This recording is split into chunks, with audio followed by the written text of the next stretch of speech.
All right, and good evening, and welcome to another night of Gulfport Admiral football. This is Jake Chambliss, along with Nate Coltman here, part of our WGTV live stream. We're happy to bring you another game as Gulfport has made the trip over to Pascagoula to face the Panthers, a team that we've played a lot of times in our history, but hadn't been in a few years. Looks to be another exciting night of football. Nate, one thing we've talked about these first 3 weeks, we have got nothing but close games, a lot of excitement, a lot of entertainment. Looks to be another good night out here. It's great weather. Big thing, last game before region play, want to get back on track, kind of get our winning ways back to us. Yeah. So tonight looks to be a night to get that back, get some confidence going into a really big game next week. Yeah. All right, the pregame meeting has concluded, so the team's about to take the field. Again, Gulfport coming off of a really tough game last week against Petal, came up 1 point short there at the end on that last second field goal, but really a good effort from us. We played a much better game, probably the best game we played with the first three. So we look to keep making some steps forward, improving on that, and hopefully come out and play a clean game like we did for the most part last week. I think we're definitely in the right track. We're headed in the right direction, looking to take another step forward before really the biggest game of the season next week.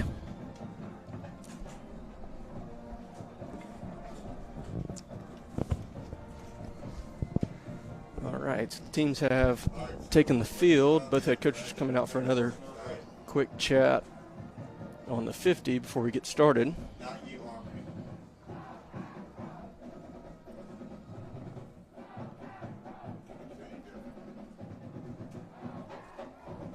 think I'm very ready for this game. I think we're going to win. I mean, Parker has started to prove himself every single game. He's gotten better, gotten more used to that was definitely Mississippi really games. kind of the discussion around the last few days around town, around the school has been how he looked much more comfortable last week against Petal than he did against Laurel and Pickey in the first two games. And that's something we definitely hope has happened. You know, hopefully he's settled in. He's going to feel a little more comfortable now, and that was to be expected. You got, new teammates, new place he's living, new schools, a lot of adjustments to make that really were kind of underappreciated maybe. And he's a good player. I mean, there's no doubt about that. And hopefully he's getting closer to playing at that high level that we know he's capable of. So it looks like, from what I surmised, the discussion right there before was that the play clocks are not being used. Something maybe he was not working with the play clocks. They seem to both be turned off. So saw Coach Pennick come over, talk to Parker, kind of pointed both directions, seemingly tell him, hey, those are off. You're going to have to look at the back judge, who's going to give a hand signal when there's 5 left to kind of give us an idea of that. So either way, we will be receiving this first kickoff sponsored by Divine Dentistry. One thing, Pascagoula's kind of had some different kickoffs. They've gone short, they've gone long. This one's going to be chipped up short, and that is just bounces short, and that's dangerous. Whoa. That was a dangerous Let's hit. see. Well, guys are pointing in every direction. We'll see what happens here out of this, but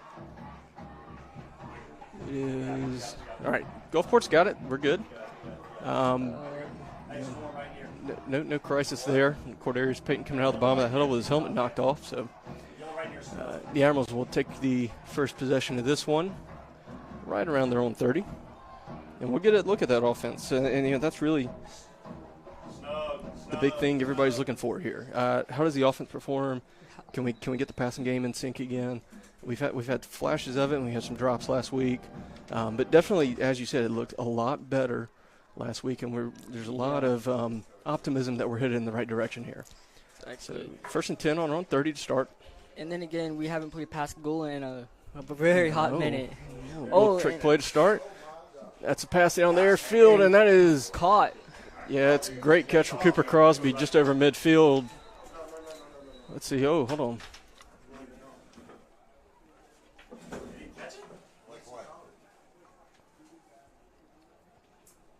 Okay, it seems they're ruling that incomplete. Wow, it looked like he had that caught, but it seemed to be ruled off. The ball, Cooper's wide open, just kind of off track on that throw there. Yeah. And again, that's kind of been the frustration this year, just a little bit off.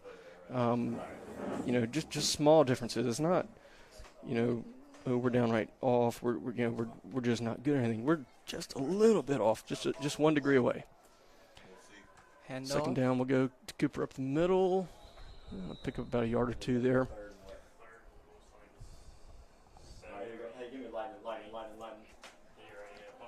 All right, so we're looking at 3rd and long here. This has really been the down. This is kind of the key situation for us. Situation where, it's a passing down. The other team knows it's a passing down. Can we make plays in these situations? This has been kind of the struggle the first 2 weeks. This is one I really want to see. He's offsides. Yes. Okay. Got a stutter for sure. Got an offsides from number 10. That's Francisco Kelly for Pascagoula on the defensive end. So that'll help us out and give us another 5. Now we're 3rd and about 2 to go now. Yeah. So much more favorable. This is a situation that we've been much better in lately. But it actually feels great today outside. Yeah, it does. Hey, let's go pack left. Pack left 29. Pack left 29. Tonight's first quarter is brought to you by Exceed Physical Therapy. All right. Thanks, Nate, for getting that in for us. All right, again, 3rd and short. That's going to come in a little bit. I've got to fix this. Another handoff to Cooper. Breaks past the first guy in the backfield, but can't break away from the others. There's number 26, Jonathan Shelby, made the tackle there in the backfield, so he's going to look like we lost a yard or two there. So it'll bring up a 4th down tonight. All right, so looks like we dropped 2 on that one, so we'll see our first punt of the night from Carter Platt. And I actually rewatched it. It was like a foot off, even though it looked good on that field goal. Yeah, it was. That was a tough one there. Hopefully he's been able to put that behind him and get ready for a good night tonight. That's a good roll on that punt for sure. That's going to be down by Cordarius Payton around the 15, 14-yard lines where it's going to get spotted. That's a really good punt there from Carter. Good play on special teams, Yeah. That's one thing. We've been very solid on the special teams this year. So and defense. Absolutely. So 9:57 left, and we have our first look at the Admiral defense tonight in the all-white uniforms. Can't say I do like the all-white uniforms. It's one of those things. Some schools can pull it off. Some color schemes can pull it off. Some don't. Yeah. I am very much not a fan of the Saints all-white look. But that may be because they're just a really bad team this year. All right. Pascagoula starts on their own 14. And first play is going to be a quarterback keeper. And There's a flag in the backfield. We'll see what it is. There's number 7, Gerard Loper. The quarterback kept that one. But we'll see how this flag gets handled. One of our defensive linemen was getting tackled in the backfield, and I think that's going to be the call. It'd be a hold against Pascagoula. I guess it was their right guard, number 7. He had one of our guys wrestle to the ground there, so I think we're going to decline that, actually. Yeah, we're going to decline that and take the 3-yard loss. So they're back to their own 11 for a second down.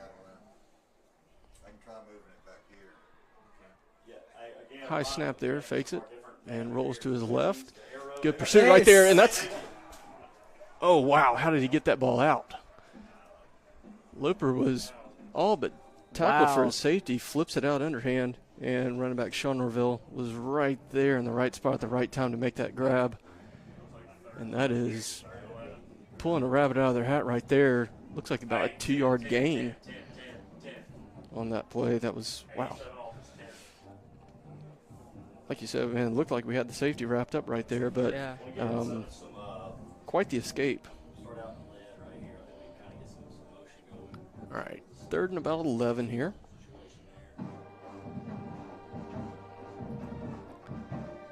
And false start on Pascagoula. So that'll push him back a little bit further.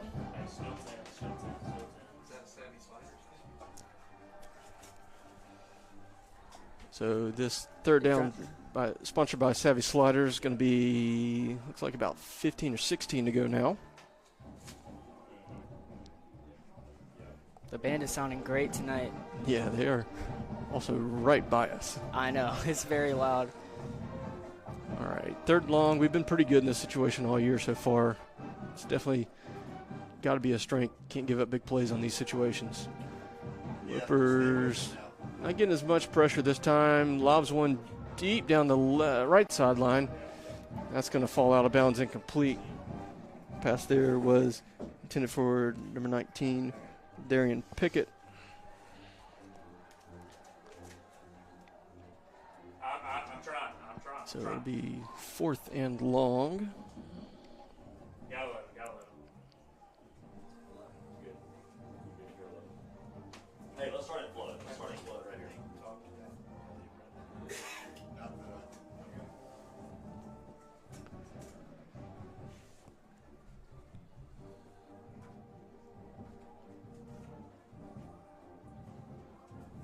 Ooh, he's got trouble with the snap. Safety. That ball's down. Fall on it.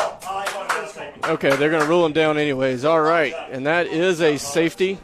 And that's Jayon Pollard jumping on the punter right there after the bobbled snap. So the first score of the game is a safety. Gulfport's going to take a 2-0 lead right there. But like we said, special teams plays make a big difference. We've had 2 really good ones right now. We had a really good punt, pinned them deep in their own territory, forced some mistakes on their end. Yeah. Puts a little pressure on that punter when when you're deep in your territory. He doesn't have as much space to work with. He's got to get that punt off quicker. Starts thinking a little bit. Maybe looks away from that snap right before he catches it. Might have been what happened right there. But good job, Jayon Pollard, being there at the right time to capitalize on that mistake. Give us a 2-0 lead. And once again, like, we've been very good at putting pressure on the other team. Like, we put a lot of pressure on Laurel, and I'd say we're putting on a decent amount of pressure against Picayune. I mean, it's just, are we just a good team at giving out pressure? Yeah, definitely a strength of us. Our front seven, that was the thing I was told the whole time coming into the season. The front seven's the strength of the team on the defensive side of the ball, and that has been very, very accurate as we've gone through 3 games, going into our 4th game now. All right, so Pascagoula will do the free kick over to us. Our return guys right around our 40. Oh, that's a really good kick there. It's being returned by Cordarius Payton. He's got a lot of room to work with. He's across midfield down about the 47, 48-yard line. That's where we'll take over. Return. Again, capitalizing on the opportunity we knew. And that was a really good punt that guy got off. Yeah. But kind of outkicked his coverage almost a little bit there. Got us a good return, and again, special teams setting us up, making good plays for us here. All right, so our second possession of the game will start in positive territory on the 48.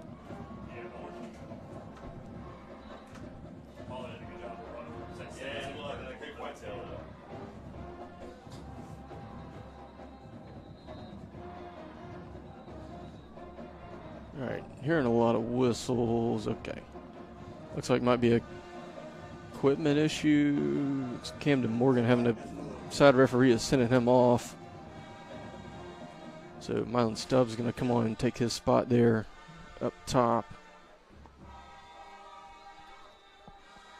We have the ball, so it's going to the left. Hales comes across in motion. It's handoff to Crosby up the middle, and he's got a good pickup to get us rolling. About a 7-yard pickup. And that's such a big thing for us. I think it's really the key to the game offensively for us, and it really has been all season, getting yardage on first down. We're not a great 3rd and long team. It's not what we're built for. We've struggled in that, but 3rd and short, when we can power around, we can, kind of push teams around. We've had a lot of success on that. So that's definitely, picking up yards on first down, avoiding that 2nd and 10, 2nd and long is really, I think, the big key for us. Another run here to Cooper, and he's got a head of steam, and again, good pickup, and he's going to be across the marker, and that's a Horn Custom Jewelry first down, first one of the night for us. Luke Farr, let's go slide 81 Korea. Luke Farr slide 81 Korea.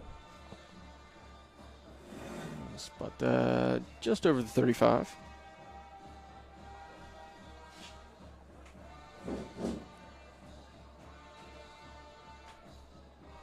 Nettles going to roll to his left here, looking for Hales, and just a little behind him off the hands. I think of both Javius Hales and the defender, so that one will fall incomplete. I can't say it is hard to see the game in this booth. I'm having to look into the other window pane just to see.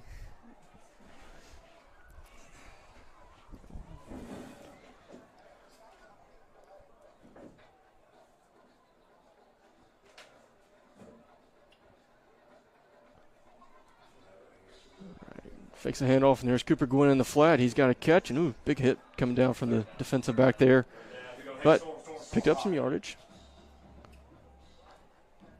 Again, the big thing there, pick up a little bit there.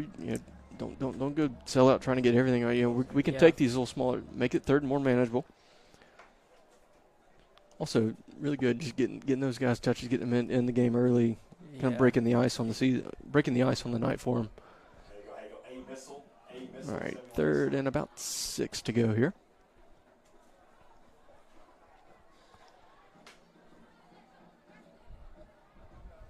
Stubbs comes across in motion. Parker. Quick hitch on the, that's Javius Hales on the slant. He's across the 10, breaking tackles. He's down inside the 5. Another Horn Custom Jewelry first down. Big play there, and that's, Nate, that's a big, it's a big play in terms of yardage, but I think psychologically it's a big play for us because, he struggled a little bit last week, had a few drops, had a few plays where he just wasn't playing up to his ability. And I think really important early on, get some catches, get some positive momentum with these guys on the receiver in terms of our receiving core. Hand off to Cooper. It looks like he kind of slipped up in the backfield before he could really get planted and make his cut.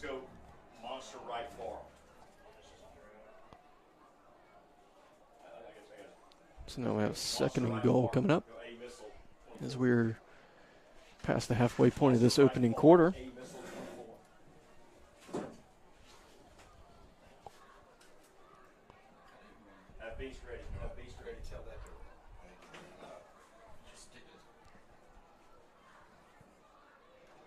Another handoff up the middle. Mark Justa.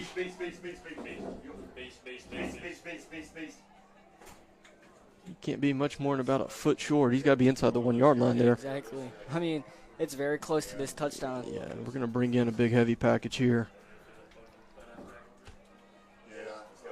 Probably not going to happen. So 3rd and goal from inside the 1. Admirals break a huddle really quickly. High snap, Cooper takes it, and he is across the line, and that is our first touchdown of the game. Touchdowns brought to you by Brian Jacobs State Farm. And the Admirals capitalize on the short field after the safety. That is exactly what we needed, Nate. I was talking to some people on the way over here. The big thing, we got to get off to a clean start, a good start, and really, get something positive going early on. Like the Laurel game, we came out ahead in the end, but we didn't play well in the first half, and it really left a bad feeling the whole time. Important to get us off to a good start here. Carter Platt on for the PAT, and he strikes that one well, and it is good, and he stays having a lot of success on the PAT front. So with 4:51 to go, Gulfport leads 9-0. Tonight's game is brought to you by Harborview Oral and Facial Surgery Center, located at 1301 25th Avenue, Suite 3 in Gulfport. Whether you need dental implants, bone grafting, wisdom teeth removal, cosmetic work, or other procedures, Dr. Jason Rossetti and his staff have you covered. Their cutting-edge technology and personalized recovery plans help you heal right the first time so you can get back to smiling with confidence. Contact them at 228-867-0121. Their office hours are Monday through Thursday from 8 a.m. to 4:30 p.m. and Fridays from 8 a.m. to 12:30 p.m. And I can say I went to Dr. Rossetti to get some surgery done in my mouth. He did a great job. I actually did recover very good, very quick too. All right, well. Now we're going to have a Divine Dentistry kickoff. Yep. And Carter had a really good night last week on the kickoffs. He had numerous touchbacks. I mean, every time he really went after one, he connected really solidly, blasted it in the end zone. So had a really good night again. Really been impressed with him this year. First year kind of being the kicker for us. Yeah. He had a few kicks last year in backup roles at times, but he's really done a good job striking the ball well on kickoffs, punts, and on place kicks all year long. But this season, we've changed in a lot of players. Like, we have a new QB, Parker Nettles. We swapped him out from Dane. Mm-hmm. And our overall offense is just a bunch of new players, a bunch of backups.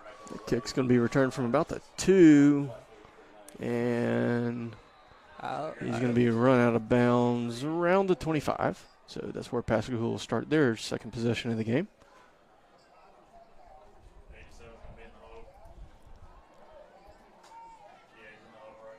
Looks like they're going to mark that at the 24, maybe. We got 4:45 left on the clock. 12. 85 looks like it'll be all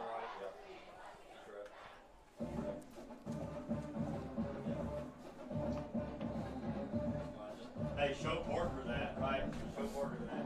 We're still looking flats open on flat, but if you see that corner trigger down flat route, there's nobody. Lipper's going to hand that one off to Norville, and he's got nothing to go. Peters had him wrapped up right after he got the handoff. Cordarius Payton came in to finish him off, so that's going to be a minimal gain at most.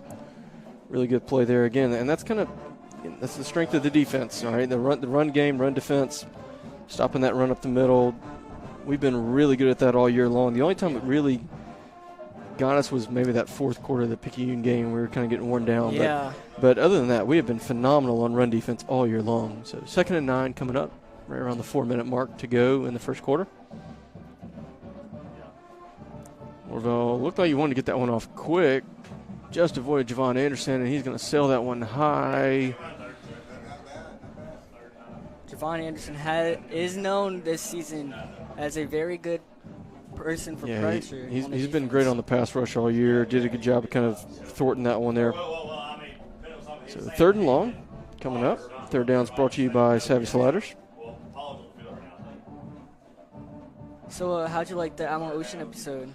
It was fantastic. I know we had a lot of good highlights on there from you again, and we'll talk more about that during a break later.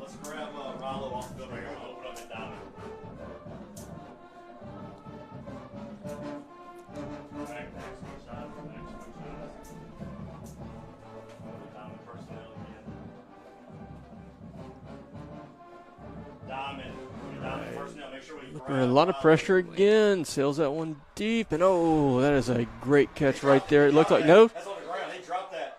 Come on, man. That was on the ground. He did not catch that ball. It looked like he might have bobbled that from this side, but they're going to rule that a catch. That was a really good play there by Darius Carter, number 13 for Pascagoula. Long gain right there, so that'll give them a 1st and 10. That was pretty big pickup. Not a play that and again, that's something we haven't given up a ton of all year long, but got to move on to the next series here. 1st 10 on the 33. Here you go, hand up the middle. He got a big hit there. Jamarian Davis just really upended him. Norvell did like a front flip when he got hit on that one. So we have 3 minutes, 20 seconds left on the game clock. That might have been a 1-yard pickup there. One thing I noticed about this away game, the band was on time. Oh, yeah, that is good to know. Good that they made it here. Lipper scrambles, and he's got nowhere to go. And that will be a Savvy Sliders 3rd down. Yeah, that was Cortell Crandall and L.J. Robertson in the pursuit to bring him down there. Looks like he might have lost about a half a yard there at most, but as you said, 3rd and long again. And, hey, like we just said, we gave up a play on 3rd and long about 2 minutes ago. Got to bounce back, forget it. We got plenty more of this game to go ahead of us. Yeah.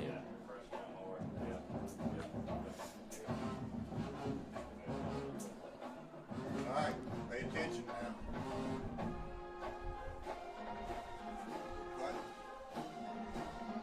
hand that one off on 3rd and long, and not much going there. A lot of guys got to him there.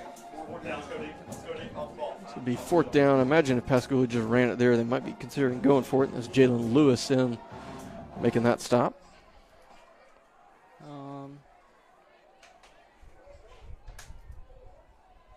Let's see. We're going to leave the offense on the field. And we're going to call a timeout there. So, timeout for Gulfport. Timeouts are brought to you by Revive and Thrive, located at 1073 Acadian Drive in Gulfport. Come enjoy their saunas, cold plunges, contrast therapy, and rejuvenating salt room, or even shut out the world in their sensory deprivation float suite. With state-of-the-art equipment and over a decade of combined experience in the field, these Gulfport High alumni are ready to tailor their services to empower you to thrive. So whether you're getting ready for your next big event or just wanting to feel rejuvenated in your daily life, contact Revive and Thrive to book an appointment or ask about membership options today. All right, so under 2 minutes to go in the quarter. 4th and 4 here for the Panthers.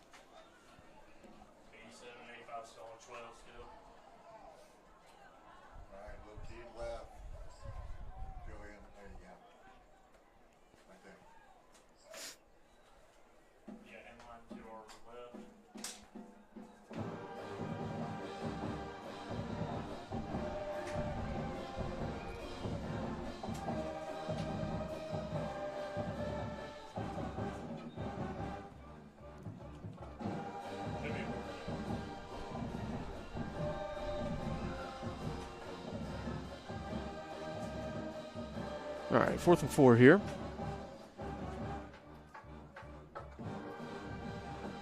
It's going to be a quarterback keeper, and he's not getting anything there. DeAndre Williams and Cortell Crandall in on the hit there. First time we called DeAndre's name tonight, and he's a... And that turnover is brought to you by Amy Olson and Owen Company Real Estate.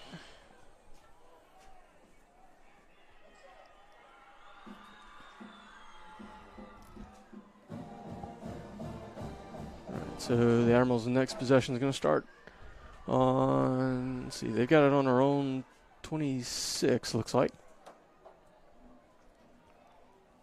As we near the end of this first quarter. I'd say this is a really good game. Well, we're off to a good start. We got to keep it up for the next 3, though. It's going to be end around here. There's Javius Hills. Got a little bit of room to work with. Ooh, he's tackled it really high there, and that's going to be flagged. So I think face mask is going to be the call on that. We'll wait for confirmation.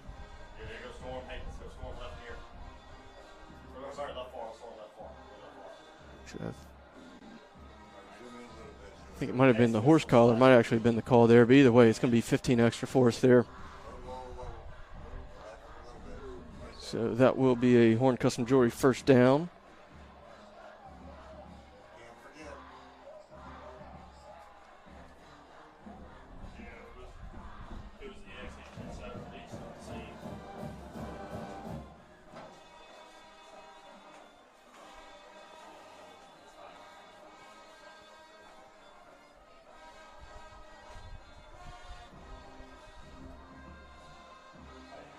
Reynolds fakes the handoff, rolls out to his left, hands it to Gwynn.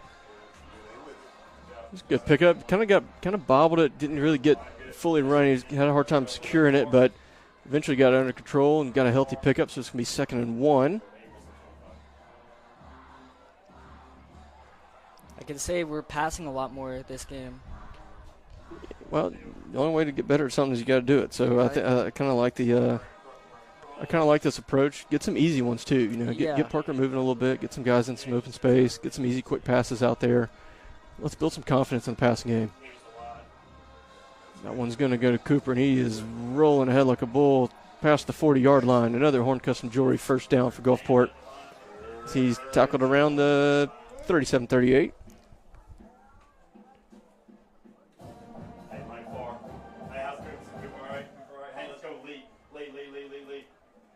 Missile slash 49. X-missile slash 49. Other side. Coming to it.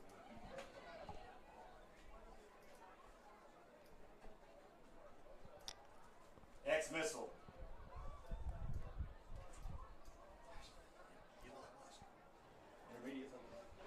Nettles rolled right after the fake handoff, fired that one there just off the hands of Mylan Stubbs. So had a guy in space. Looked like we were close to on the same page there, just couldn't quite get it. But nonetheless,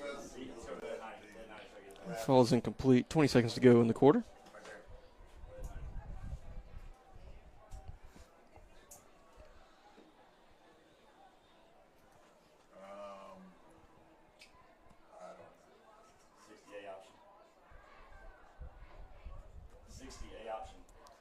So, are you ready for your intercession break?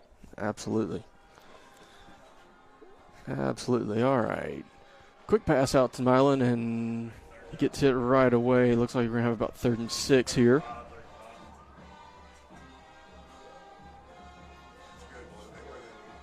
But again, hey, that's just another example of kind of what we were talking about. You know, good quick hitters. Yeah.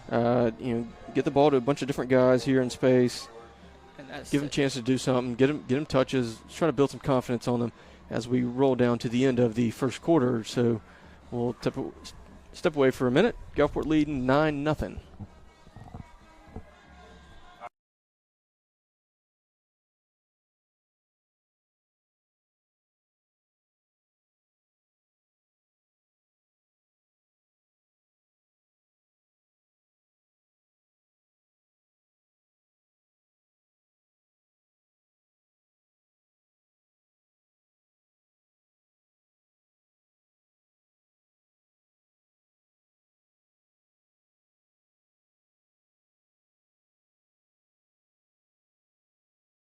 For everyone to belong, whatever you want to do in life, and it's really great.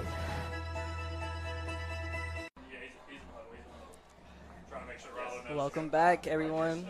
Tonight's second quarter is brought to you by Edgewater Mall. All right, so again, just to recap the first quarter, for those that might be joining us late, Gulfport's first possession, didn't get much, but we punted really well, pinned Pascagoula deep. They dropped the snap on a punt. We got a safety off of that. Had a good return on the free kick that followed that, got it across midfield, drove down, powered ahead for a touchdown run from Cooper Crosby to put us ahead 9-0. And now we have the ball on the Pascagoula 34, 3rd and about 5 to go. Cooper goes out in motion up top. So empty backfield. Nettles, quick hitter, and Javius Hales has it, and he's got some space to run. Fighting with a defender with a stiff arm there. Gets pushed out of bounds around the 16. There's a flag. We'll see what this is. They're going to call a first down regardless.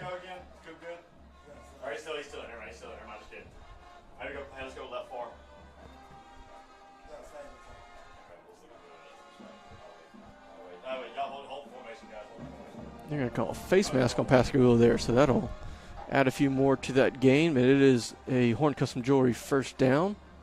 And we are inside the Citizens Bank red zone for the second time tonight. 1 for 1 so far after the touchdown run from Crosby back in the last quarter. Say that again. A little bit. Careful with it. Whoa! You gotta go slow. Handoff to Cooper Crosby. Yeah. Bounces back on the counter and got a good pickup there. About 5 or 6 there. Flood personnel. Go Luke. Just Luke 24. Luke 24. A second.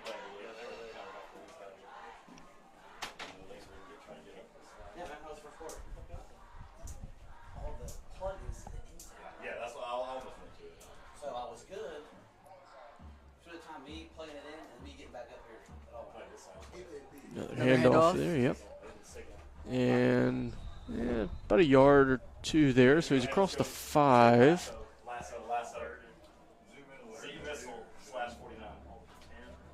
will be 3rd and short.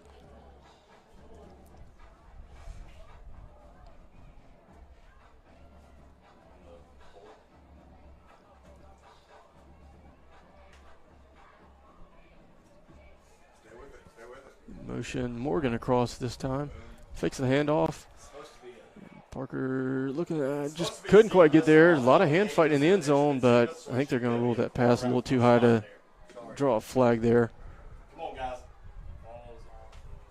So that'll bring up a 4th and about 3 to go. And I think we're going to go for the field goal attempt here. Don't let them fuck that up now.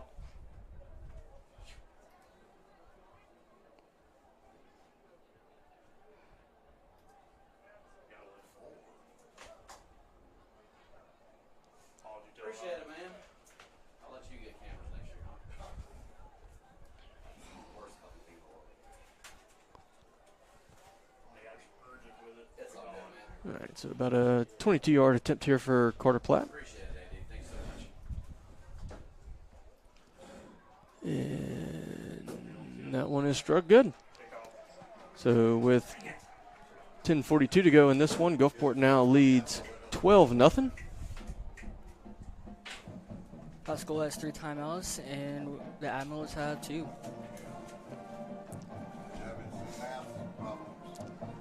You can keep up with all things related to Gulfport Admirals Athletics by following the Gulfport Athletic Department on Facebook and Instagram. You can also find each individual team's pages on major social media platforms for game day posts, schedule announcements, scores, and more.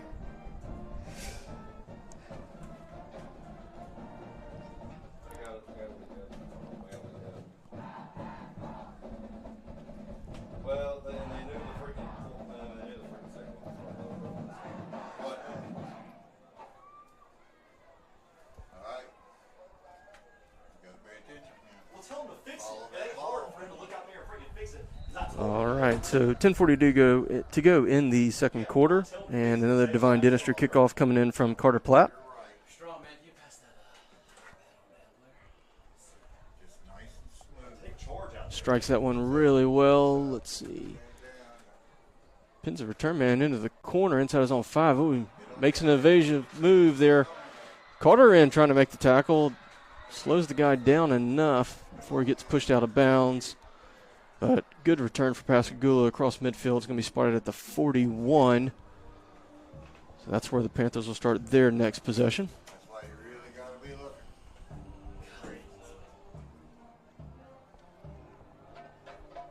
I'm checking.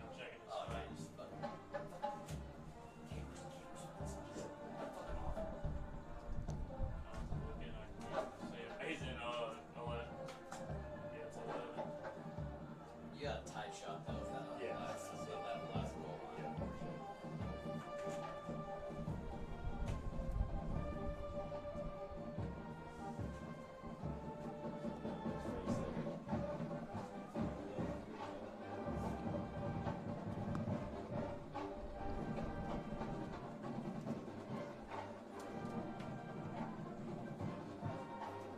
All right. Got some sort of discussion here with the officials. Not sure Yeah. what. I don't know if it's about. Okay. They seem to have resolved whatever it is. Pascagoula starts their next possession on the Admiral 41.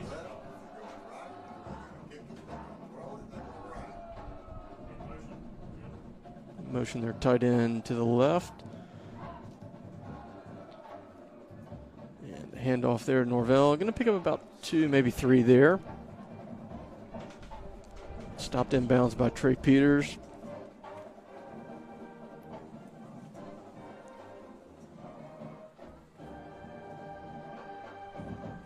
All right, you need to back up just a little bit so we can get everybody in the frame. Right near snow or really ex-missile. All right, 2nd and 6 here as we approach the 10-minute mark in the second quarter.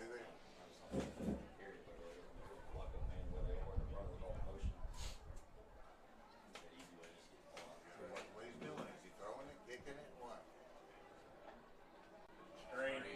He's going to go back to pass. And couple of fakes. Yeah, they're going to get called for a lineman downfield there. There was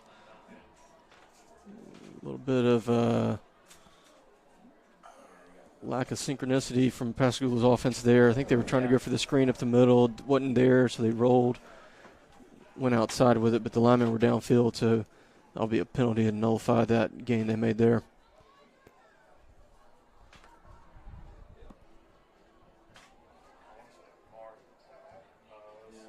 I mean, it looks like, yeah, they're overloading that side. It looks like Scruggs. He's kind of eyeing a little bit that end already. That end going down. We'll step this one off. You know what I'm saying? Like, he's got to get down. Be second and about 12.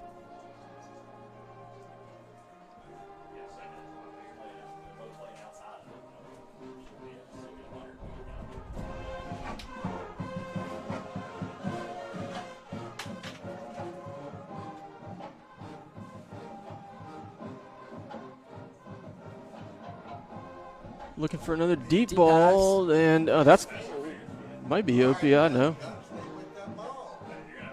Well,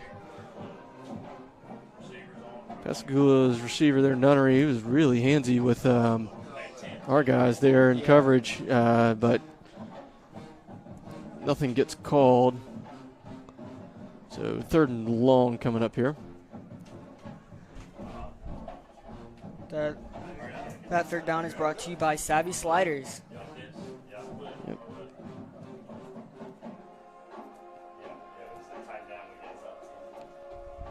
Pascagoula 1 for 3 on 3rd down so far tonight. Jamarian Davis really barking there at Pierre Felder to get on the other side of the line of the formation there. DeAndre Williams got a chance, and that is a sack. Yes.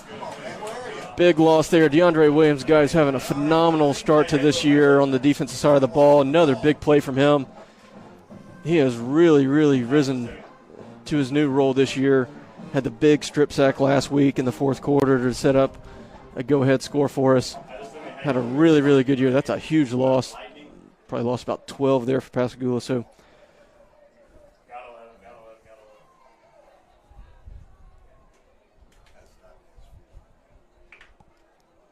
So they're going to go for a punt.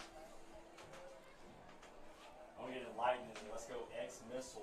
You go 50. ended up being a loss of 14 on that one, actually. Yeah, I want to get into it. I do want to get into it. I want to get Ronald in just a second. High snap on the punt, but it's recovered, and that ball goes straight up in the air. Our guys need to find out where it is, for one. Looks like it's going to come to rest around the 30. Kind of dangerous there, with that ball wandering. Got to get our guys out and away from it. That was number 44, Dalen Socher, who's kind of going downfield. Didn't really know. He kind of has back to the ball. Didn't know it was kind of right there by him. Kind of dangerous. That ball to jump in, bounce into him there, but we avoid that. So we'll have our next possession start here on the 30.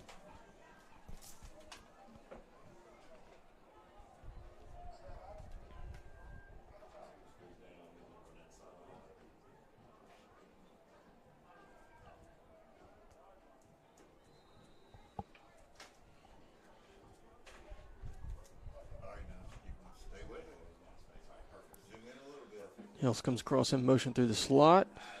Nels gets hit as he throws. High arcing pass to Cooper on the wheel, just a little overthrown.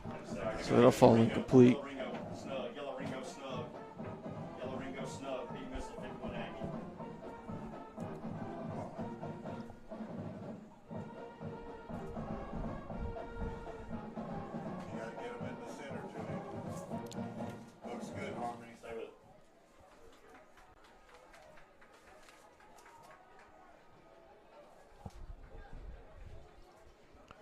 Quick hitter. Oh, no. Okay.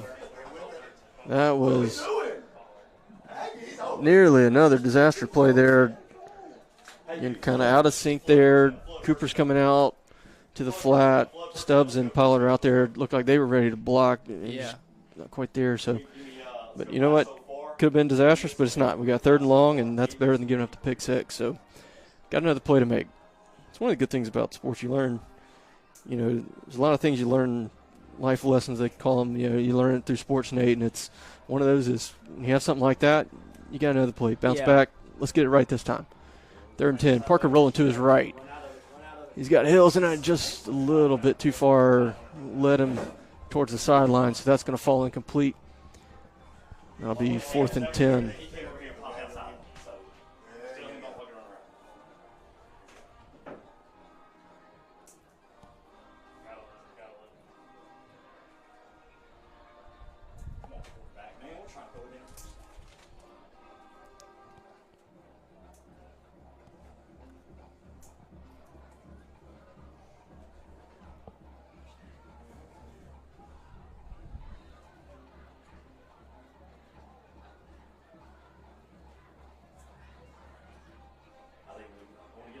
we can get back to the options and whatnot. All right, clean snap, and Carter gets a punt away. Looks like he hit pretty good. It's turning over, and that's going to go out of bounds, just a little short of the 40. So Pascagoula start off, marked it right at the 41. You can follow WGTV Broadcasting on Facebook for links to live streamed events and episodes of Admiral Ocean, the school's weekly news program. Today's episode features stories on our National Merit Scholars, our first seminar, a sports update, and students shared their reflections on the first term of the school year and plans for fall break. All right, so again, if you're curious about how things are going at school, check that out. They've done a great job this year on the Admiral Ocean. Nate, you do a great job with the sports. But all the anchors, all the people involved have done a fantastic job this year with those episodes. Look forward to seeing what we got term 2 when we get back.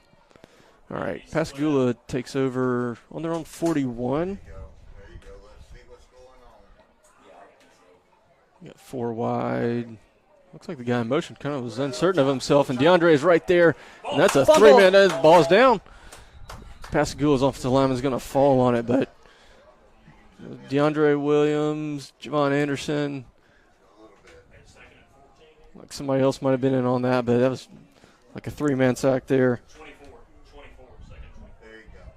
Again, like you said, the pressure, that's been, sometimes the best way to defend a pass is don't let them get it off. We have 1 sack, 1 fumble from the defense. They've been playing great tonight.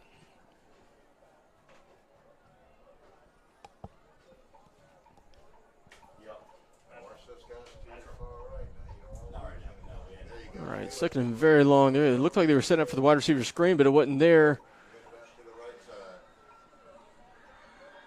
Kind of a broken play developed there. Quarterback rolled right, hits his guy a long ways away, breaks a tackle, and he is across the midfield down. They're going to mark him at the 42, so that's a first down for Pascagoula. Yeah, bizarre play there. Just kind of lost track of that there, but again, very bizarre play. Looked like we had him blown up, but they escape and make something out of it. So it's 1st and 10 on the Admiral 42. There's LJ Robertson in pursuit. It looks like, I don't know if he's going to get credit for a real sack, but he definitely ran the guy out of bounds there. That's going to be another big loss. They're going to throw a flag late there.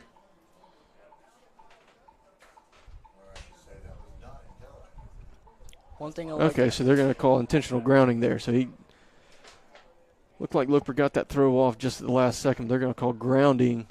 So it's going to be a big loss. It's going to push them back about 13 yards there, I think. back to Maybe. their own Maybe even a little bit further than that. 41. Or no. Yeah, the 39 is where they got it. So 39. that's a loss of 19 on that one. One thing I like about Friday Night Lights, the bands, the different halftime shows I get to see. Looper fakes that handoff, and another screen there for Norville. Trey Peters is right on him. See if he can wrap him. They're going to force him out of bounds. Picks up about 4 there, so good job of not letting that turn into too much there. Again, one thing you noticed about Pascagoula, they have a lot of really good skill players here that they can make some damage plays on us when they get the ball out in space. So kind of the big key for keeping them in check defensively is going to not getting 2 guys to those tackles, because one-on-one is really difficult to tackle guys. And that is so much of modern offensive football now. Try to make the other team make a one-on-one tackle. It's really hard to do. All right. 3rd and about 26 to go here, and we're going to get a timeout. I think we're going to call the timeout for the midpoint of the quarter there. Official timeout. So got to break for a second. But again, like we were talking about, the pressure from the front seven's been really good. That's been definitely, one of the big strengths of the team so far this year. And it's kind of the best way to, defend the pass. Don't let them get it off, like you said.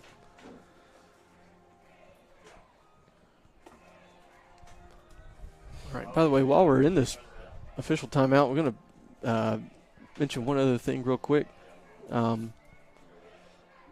Big news came out yesterday. Gulfport School District, Gulfport High School, A-rated again for another year. So we're really excited about that news coming out.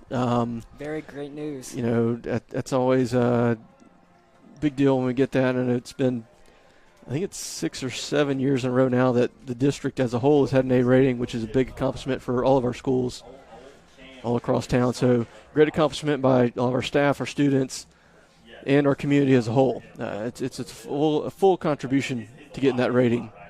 All right, back to action. Third and very, very long for Pascagoula here. Fake the handoff, and Looper's rolling to his right, getting pursued heavily. There's a flag in the backfield, and he's just going to roll out of bounds around their own 40, and that's going to be a holding call. I imagine will decline, since that would bring up a 4th and really long. And they're going to go for another punt.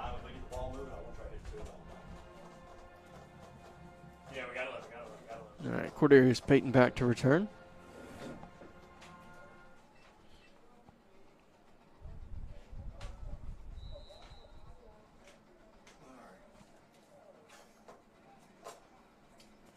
Zoom in too much. You got to follow that punt.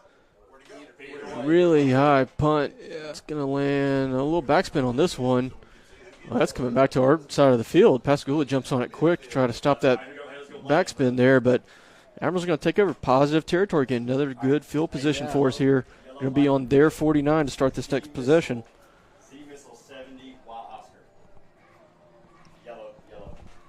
Gulfport's Football's Big Men in the Trenches are sponsored by Gulfside Periodontics of Gulfport.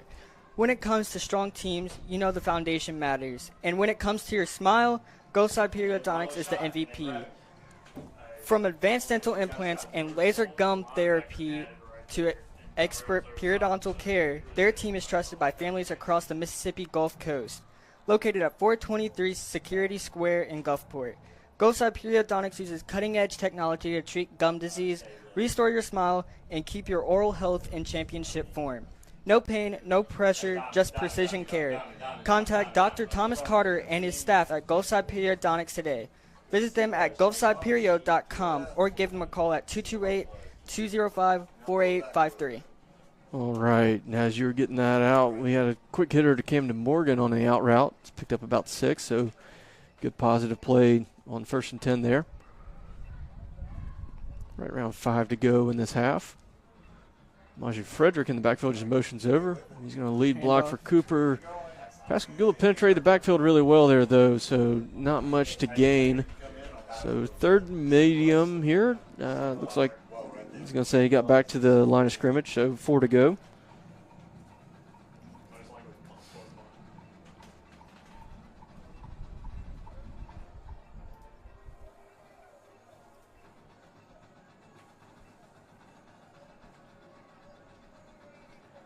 Same formation here, and it's going to be a fake handoff. Parker's rolling right, and we're going to get a good mark. That was Cordarius Payton there. Guy we've seen a little bit on special teams already tonight, and on some defense there. Picks up the Horn Custom Jewelry 1st down, pushed out of bounds at the 36.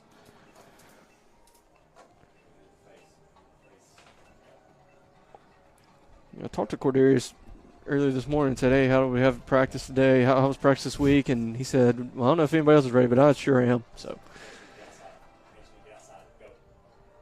Majid Frederick gets that handoff. It's his first touch of the night, and he's got a 1st down. We're going to get flagged, though. It was a really good run, but there's a flag a long ways away from the play. Camden Morgan seems to be the guilty party. He's the one with his hands up.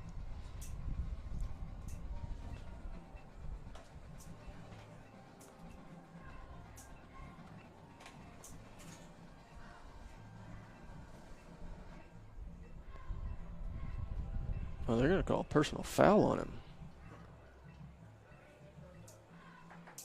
Hey, let's go 2 right here. Diamond 2. What are we doing? Diamond 2. Flag.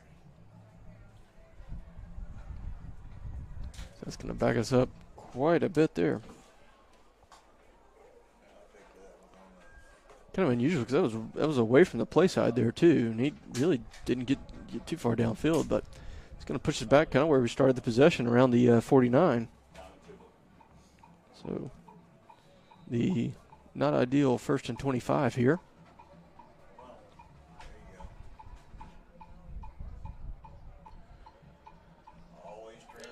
Fakes the handoff, looking deep downfield. Parker's got a little bit of room to run here, and he's going to get about 3 yards there.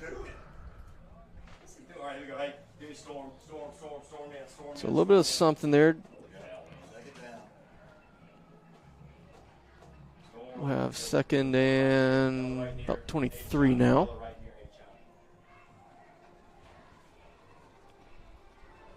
Got 3 minutes, 50 seconds left on the clock. Yeah, the first quarter feel like it drug out a little bit. Second quarter's moving a little bit faster here. And we'll check back for the offensive call. Touch pass down the left sideline, and I think we're going to get a flag. And let's see which way it goes as Javius Hales to the intended receiver. Didn't look like he was given much of a chance to make that catch, so we'll see if this one's in our favor. And it is. That'll be defensive pass interference, so that'll move it. Move that one forward for us. We'll see. Yeah, when I say zoom in, I don't mean where we can see him pick his nose. All right, so they'll place that one on the 31 now.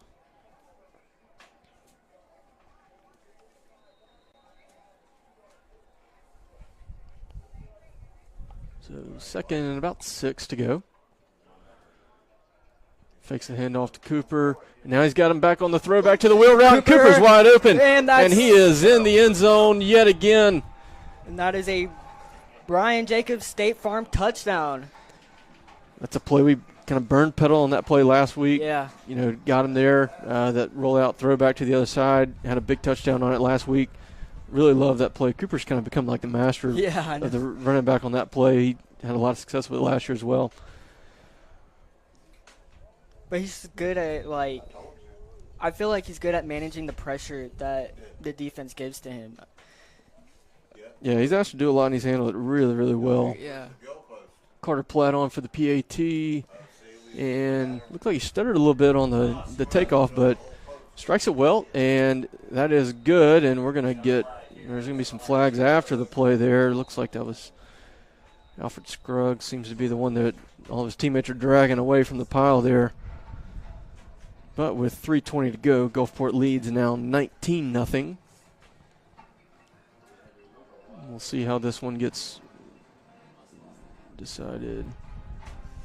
So it'll be an unsportsmanlike on us, which will back up the kickoff now.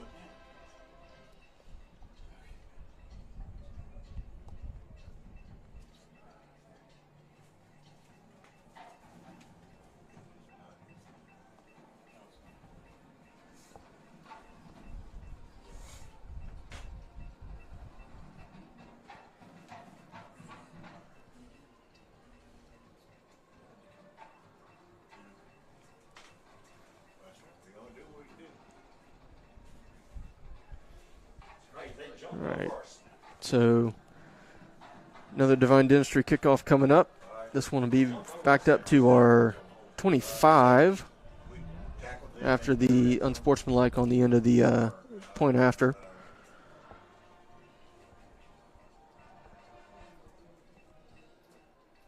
That's it. It's called a safety.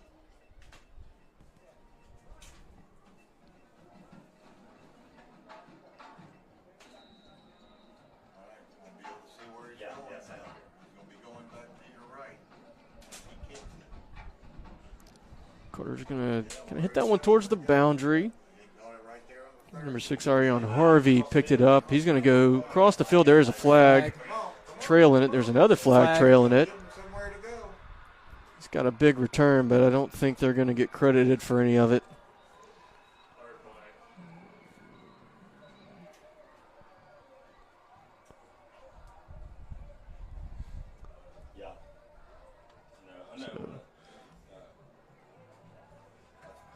We'll see where they actually mark this one. No, sideline went out right there at the end of the series. You don't think what?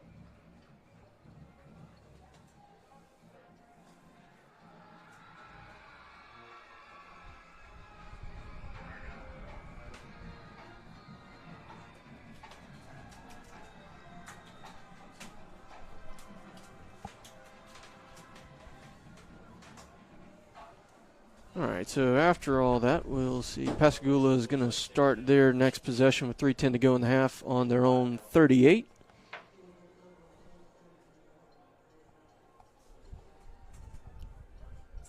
There you go. Nice. Remember, it's going to be going to your left. See, running there, throw. Looper rolls to the right, throws it, and that's a really good pursuit there. Terrell Seals on him. A bunch of other guys jump in. Looks like Pierre Felder came in and kind of finished it off. Minimal gain at most, maybe 1 yard there.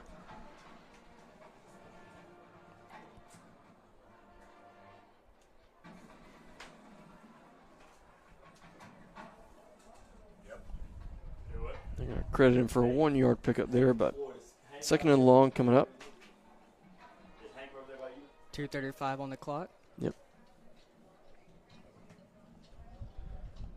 Well, stay with it. Looper's got a pocket, and he is going down. He's just going to fling that out. Jasavian Causey there had him going to the ground. We'll see. No. I'm going to say he had a receiver in the area. The officials are discussing.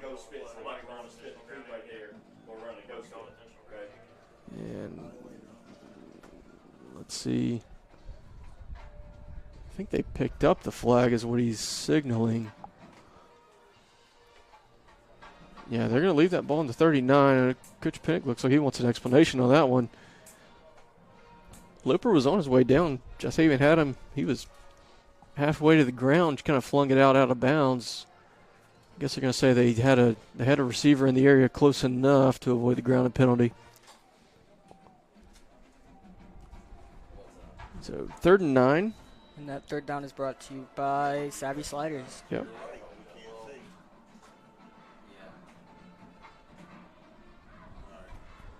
Looper drops back. Admirals bringing a lot of pressure. Quick pass, and it's going to be caught. And Pierre just misses the tackle, and it's going to be a big pickup. Cordarius Payton now trying to wrap him up. Slows him down a little bit for DeAndre Williams to kind of make the tackle there at the 4, but really big pickup there by Ladarian Pickett. So first down and goal to go for Pascagoula. Another big play in the passing game there.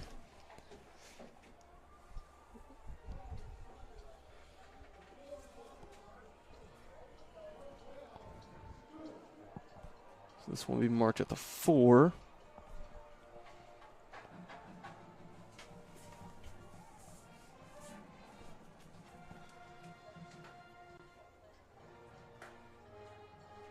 Looper keeps this one himself to the left side, trying to find a little bit of hole, and they are going to say he's across for Pascagoula's first score of the game.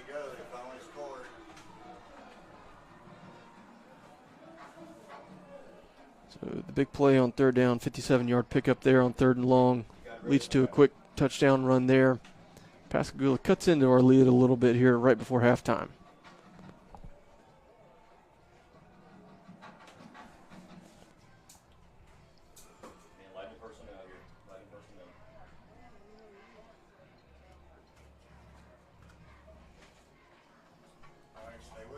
Miles Sprague on for the point after for Pascagoula.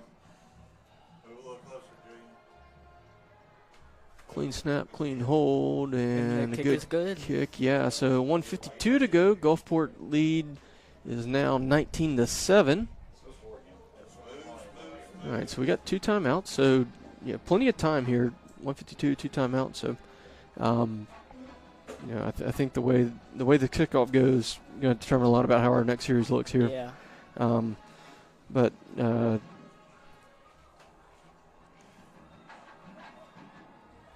looking at it now, really like the way we played offensively tonight for the most part. We've done a better job of making some clean plays in the passing game, kind of fixing some of those mistakes we made earlier. Up to 144 total yards, so we're actually a little bit ahead of our pace that we've been on kind of all year around this point in the game. We still got another possession here to come. All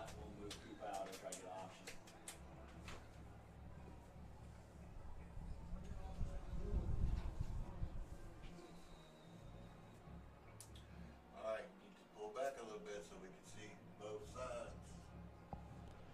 Just a little. All right, Spray kicks that one really short. T went almost as far as the ball did. Mylan Stubbs got that. And so that one is going to be dropped right around the 45 on our side of the 50, but not far from midfield. So I think there kind of is our answer, field position just short of midfield. We got plenty of time here with 2 timeouts. Got a good chance here to make something of this right before we get to the halftime.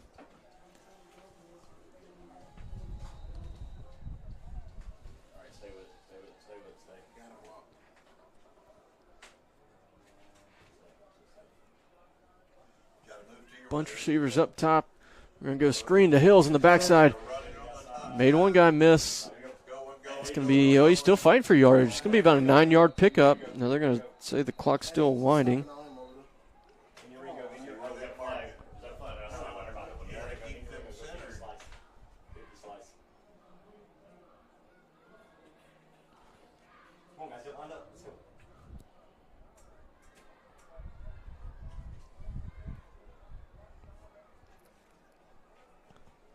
Second and 1.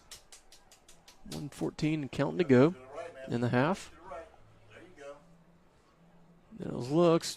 Gets to the slant. Hills has it. And he's across the first down. That's a Horns Custom Jewelry first down. So back-to-back catches from Hills. Pick up the first down of the series.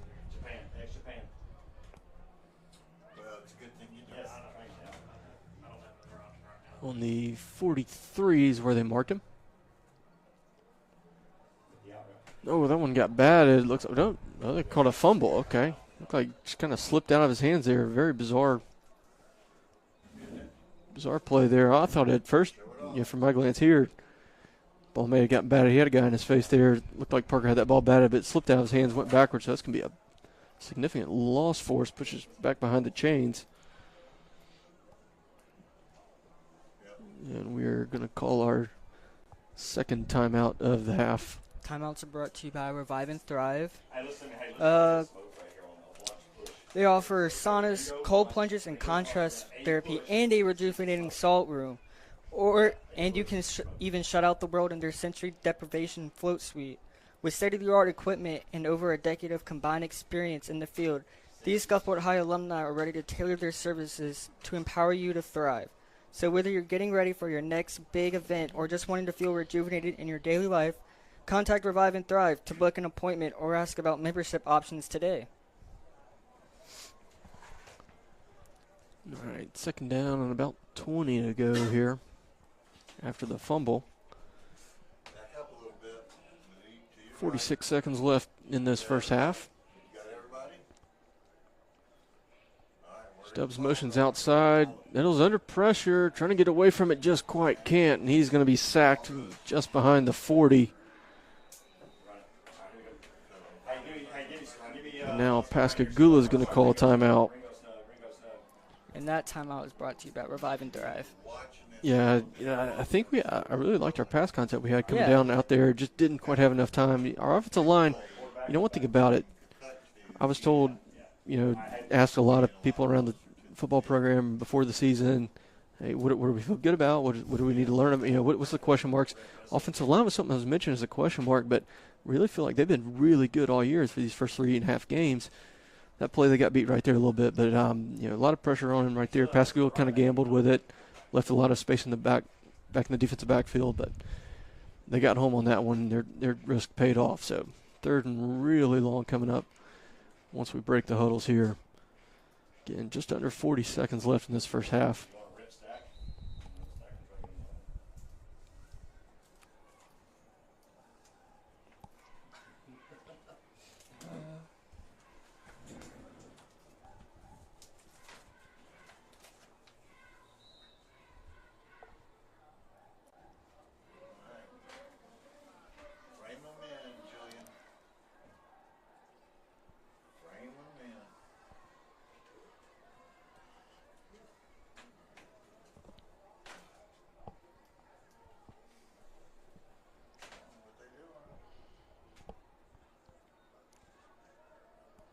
kind of a draw there to Cooper, kind of a delayed handoff there. Didn't get much. Pascagoula's defensive line was kind of keying in on him, so not much to gain there. Pascagoula's going to use their second timeout, and we'll have to punt here from our own 40. Oh, yeah, you just flipped out. It's a 3-yard loss on that one. So What do you mean? that's one that, Drive had a lot of promise. He had the fumble. Kind of a weird play. The ball just kind of slipped out of his hands. I don't know if it's, if it's getting slick down there or what, but ball kind of slipped out. Unfortunate break right there. But the good thing is we didn't make a bigger mess of it than it was. We fall on the fumble, don't give it, turnover right there. So 32.5 to go before the break. Carter Platt back to punt. I can't stop my leg. I can't stop my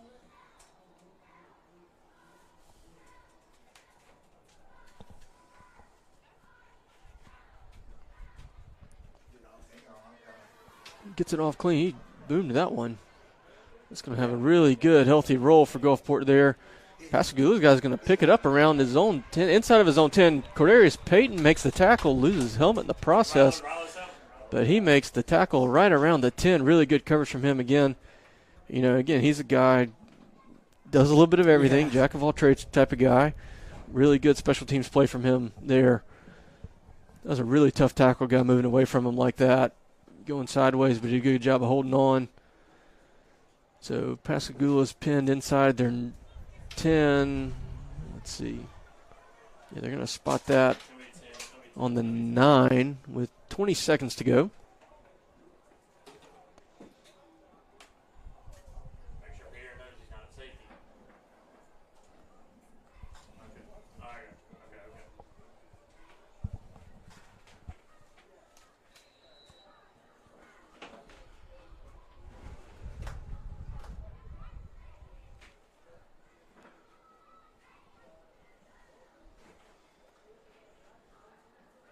Loper drops back, looking all around him. Goes for the deep ball, and that's going to be just a little overthrown. Going for Darius Carter there down the left sideline.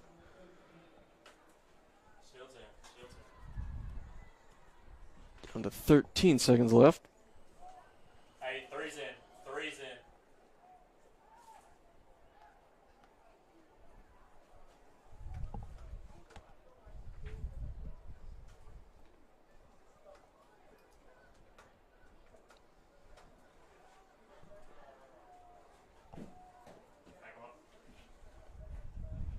Loper taking a big drop back.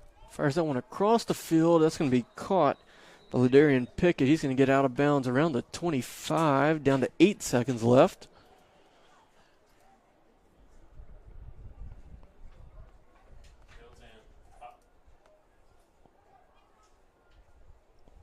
I'll pick up a first down for Pascagoula.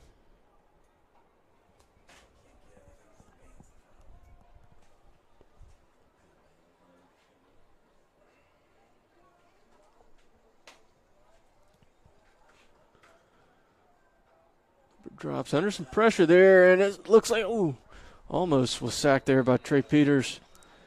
But he fires that one out of bounds, and I think, the clock hits zeros, so that will be the end of the first half. Gulfport leads 19-7 here in Pascagoula. Let's see. Oh, hold on. Maybe not. Referees seem to be indicating we got more to do here.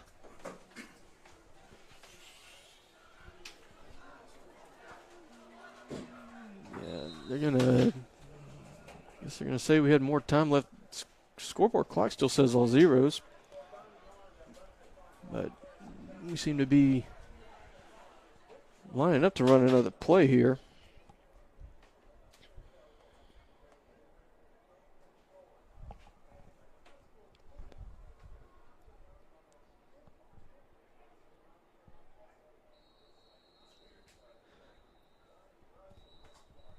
Yeah, we're going to use our last time out here. Make sure the defense is ready right before that one. Once again, timeout's brought to you by Revive and Thrive here in Gulfport.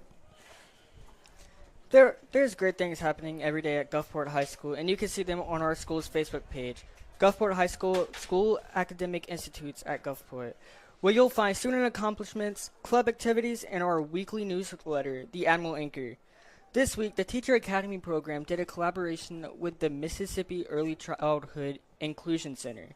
The career and technical education classes are doing a t-shirt fundraiser, and we had 7 students named to the State Superintendent's Student Advisory Council.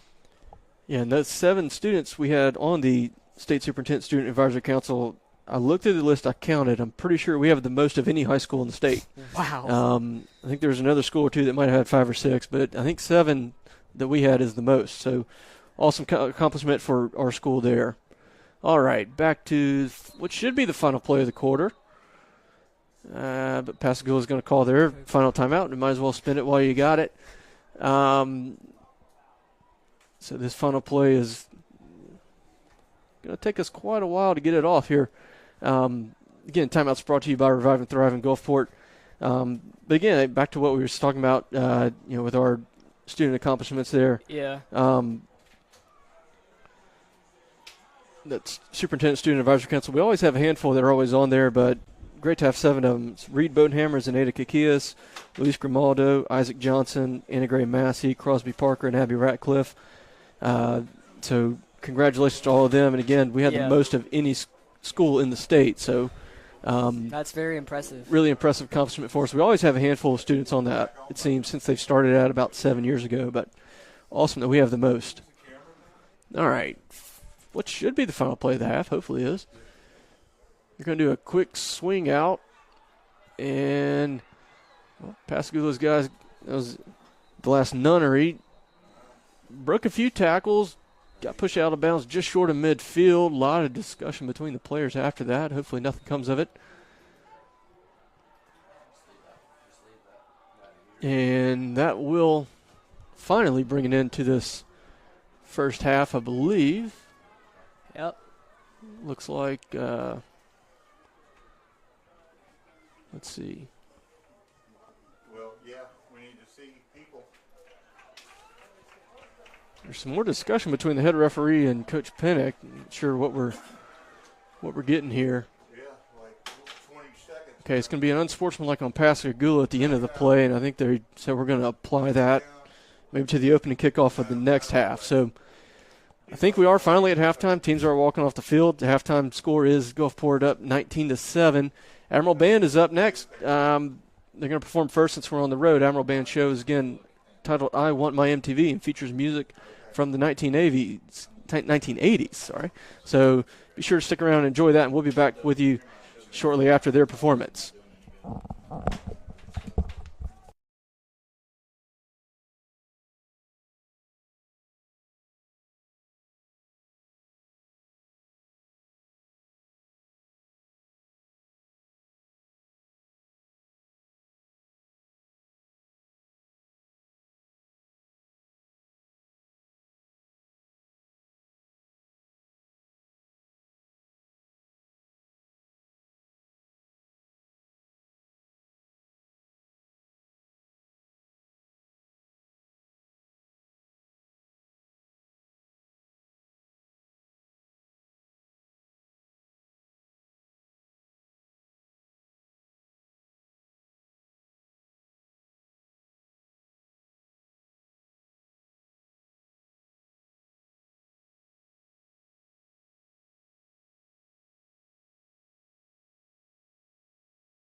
All right, and we are back for the second half of this game between Gulfport and Pascagoula.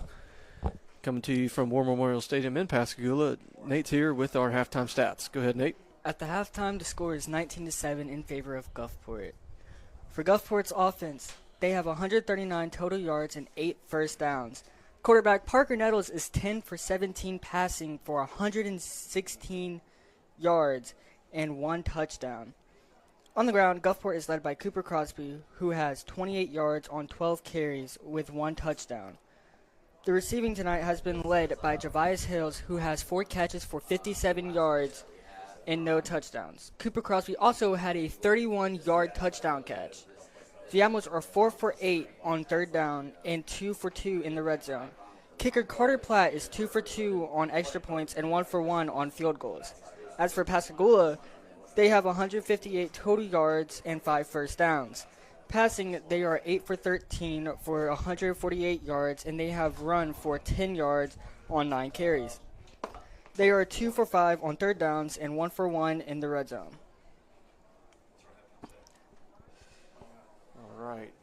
All right, thanks, Nate.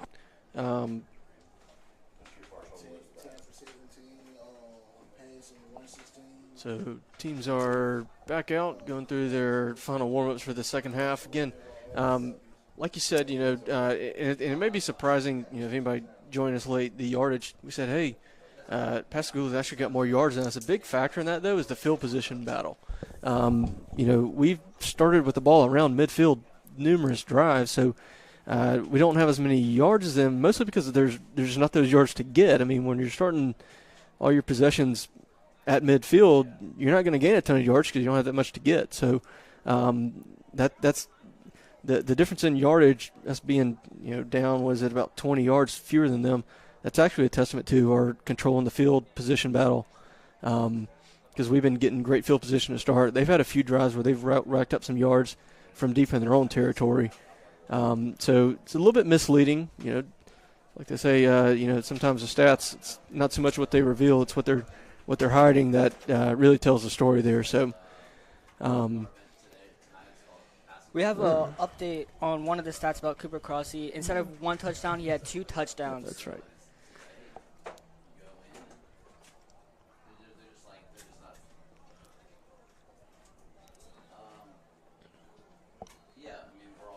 So I've really enjoyed this game, watching the Admirals keep a lead. Yeah, that's one thing is, we were talking about this pregame. One of the big keys here, get to a positive start, good start, start clean, get a lot of guys involved, touching the ball on offense, and we've done that. We've done a really good job with that tonight. So I really like the way we started, especially 'cause with it being a road trip, sometimes on the road you don't carry over as well as you do at home. We saw that 2 weeks ago at Laurel. We started out really sloppy, and then played better in the second half. Tonight we had a really good, crisp first half for the most part. Really like the way we come out, and as we get ready for our Divine Dentistry kickoff to start this third quarter, again, we're kicking off from positive territory here because of a after-the-play penalty on the last play of that second quarter. So Carter Platt's on, and he's just going to kind of chip this one and roll it. It kicks up and just got out of bounds before we could get to it. Yeah, flag will be for the kick out of bounds. Gave it a good roll. The one thing when you see those onside kick attempts like that, the one thing they want that second bounce. It goes really high up in the air, and we got it, just quite couldn't get to it fast enough in time. Tonight's third quarter is brought to you by Gulfside Periodontics. All right, so Pascagoula will start their first possession of the second half. Let's see.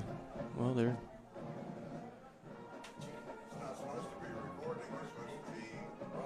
let's see. Well,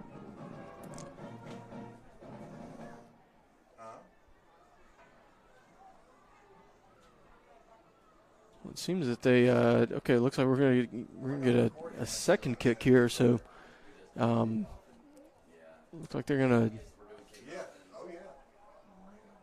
make us re-kick from further back here. So another Divine Dentistry kickoff. We'll start this third quarter again here, this time kicking from right on the 50-yard line.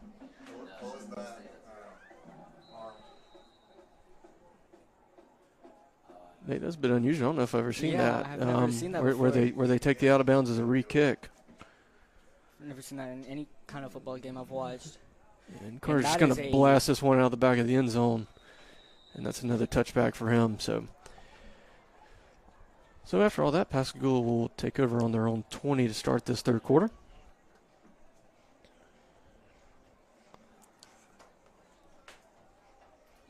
It's kind of funny when the way he hit that, almost kind of like it was almost out of frustration. He hit that onside kick attempt pretty well, just couldn't quite get to it in time. There was a little bit of anger. That one looked like he's like, all right, I'm just going to whack this one as hard as I can. Open the church, and there are the people. Come on. All right. I'm referring to Julian zooming in on 87 just ran the field. So you have players at the bottom, and then you have the other track on the other side. So you should be. All right. Looper's going to hand this one off to Norville. Looks like he gets held up around the line, maybe about a 2-yard pickup there. So not much to gain, as Pierre Felder's helmet came off in that pile, so he'll have to come off for a play. I can also say I've never seen like a personal foul, like unsportsmanlike, twice in a game, especially from Admirals. Yeah, we've done a pretty good job with that. I mean, we only had one penalty in the first half, actually, which is really well done by us. All right, second about 8 to go. Admirals bring a little bit of pressure, and Loper's going to try to get away, and he's got nowhere. The ball's on the ground. That was Trey Peters, and somebody else was in on that, but the ball came out. And the Admirals have it. Pressure worked. We've been talking about that a lot in the first half. Our defensive line, front seven, getting pressure on the passing plays. Made it happen again right there. So once again, turnovers are brought to you by Amy Olson and Owen and Company Real Estate. All right, so Admirals will take over on the Pascagoula 24. And we have caused 2 fumbles our defense has caused 2 fumbles this game. Yeah, and that's a big thing. That turnover margin, that's something that gets talked a lot about in football. 2 in our favor now. We're going to get an extra 5, it looks like, to start this one. So we'll have 1st and 5. Pascagoula jumped off sides on the hard count there. So moves us So that'll help us out. 1st and 5. That, I believe, also puts us inside the Citizens Bank red zone with the ball spot on the 19. And that red zone is brought to you by the Citizens Bank. Yeah, Admirals were 2 for 2 in the first half on it. Crosby comes in from the slot to the backfield. He's going to get that handoff, go up the middle. He's going to fight for some yardage there, right around the first down marker. I think he might be just a hair short. Second. So 2nd and 1 coming up. See all that dead space on the bottom of your screen. Yeah, and move it to, well, not that much. Yes, right there. Even though we've got some people. Maji Frederick in the backfield with Nettles here. Cooper motions back. There's a handoff to Maji up the middle, and he is in the end zone. Touchdown by the Admirals. And that touchdown is brought to you by Brian Jacobs State Farm. All right. And you know what's big about that, Nate? We talked about this a lot last week in the Petal game. Going into tonight, Cooper Crosby scored all but one of our touchdowns. We finally got somebody else in the end zone there, with Maji Frederick getting his first one of the season. So good to see that. Good to see the other guys finishing off some drives for us here. Carter Platt on for the point after. Low kick. There's a flag thrown on it, but the kick is good. We'll see we'll see what the ruling here is. Go through it or not go through it. They switched.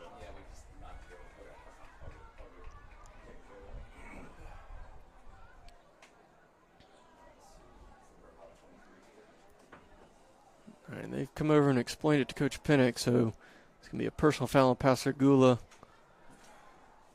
It looks like we're going to enforce that here on the kickoff. So regardless, with 10:33 to go in the third quarter, Gulfport now expands their lead to 26-7. A little bit.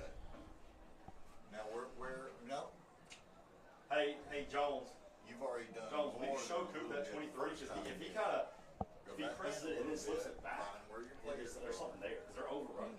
And now we have another Divine Dentistry kickoff. Yeah, we're going to have another kickoff from positive territory. They're going to spot this one again on the plus 45 for us. So we'll see how this one goes. Unusual you see a kickoff from positive territory, but much less two in a row. So Yeah. Carter's going to tee this one up on the far left side of the field. What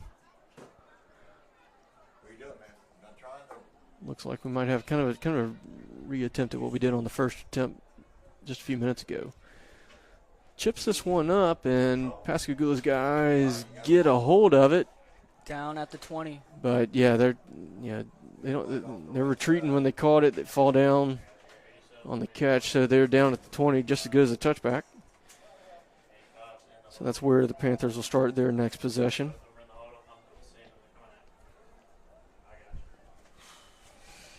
"24-hour storage offers climate-controlled units plus secure boat and RV storage across 3 convenient coast locations: Gulfport, Biloxi, and Ocean Springs. So if you are moving, decluttering, or need a safe spot for your toys, 24-hour storage is there with 24/7 with clean, secure, and affordable storage solutions. Store it smart, store it safe, store it with 24-hour storage. Visit 24hourstorage.com to secure your next unit." All right.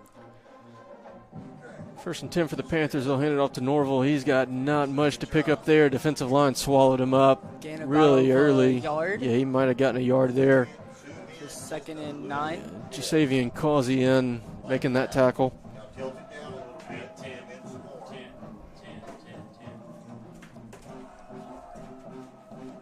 9.5 minutes left on the clock.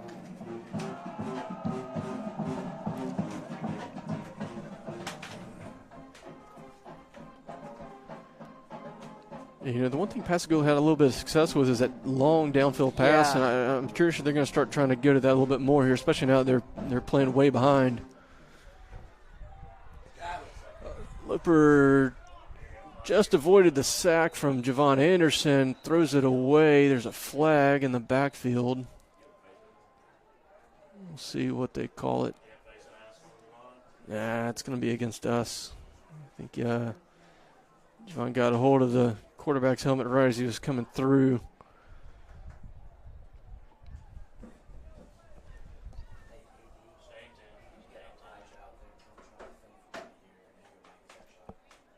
So they'll move that one. Should be to the 36. So that'll be our 2nd penalty of the night.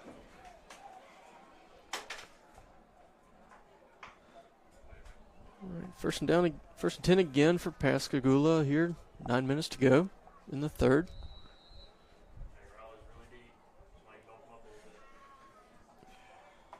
Drops back, and there's that downfield lob. A little underthrown, trying to get it to Nunnery, and he just left it behind him a little too much. So that one will fall incomplete.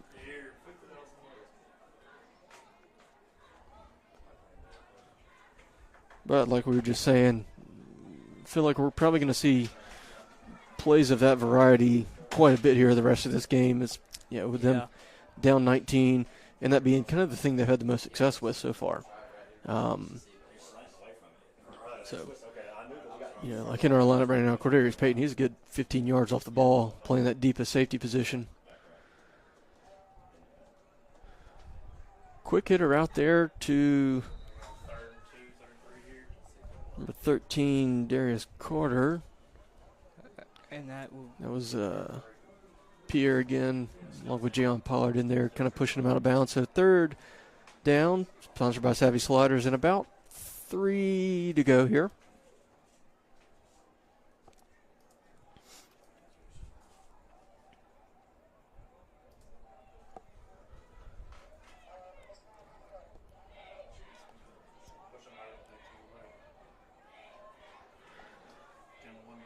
Oh, and it's another fumble. Fumble.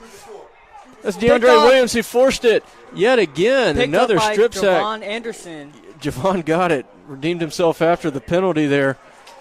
But, boy, it feels like every night DeAndre Williams makes a play like that. Came through totally unblocked. They never had it picked up, and he just absolutely annihilated Loper on that strip sack. Wow. So another turnover sponsored by Amy Olson of Owen & Company Real Estate. And the Admirals will take over with really good field position again now, 8:46 to go in the third, and really have a chance to really kind of put this game out of reach here.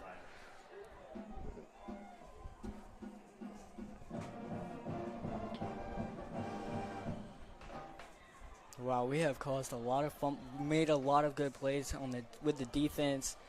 Javon Anderson getting in there. Everybody getting in there. They just caused 3 fumbles, a sack, like. Oh, yeah. All right, Admirals are starting right on their own 20. Camden Morgan comes across left to the left side in motion. They'll check back for the play.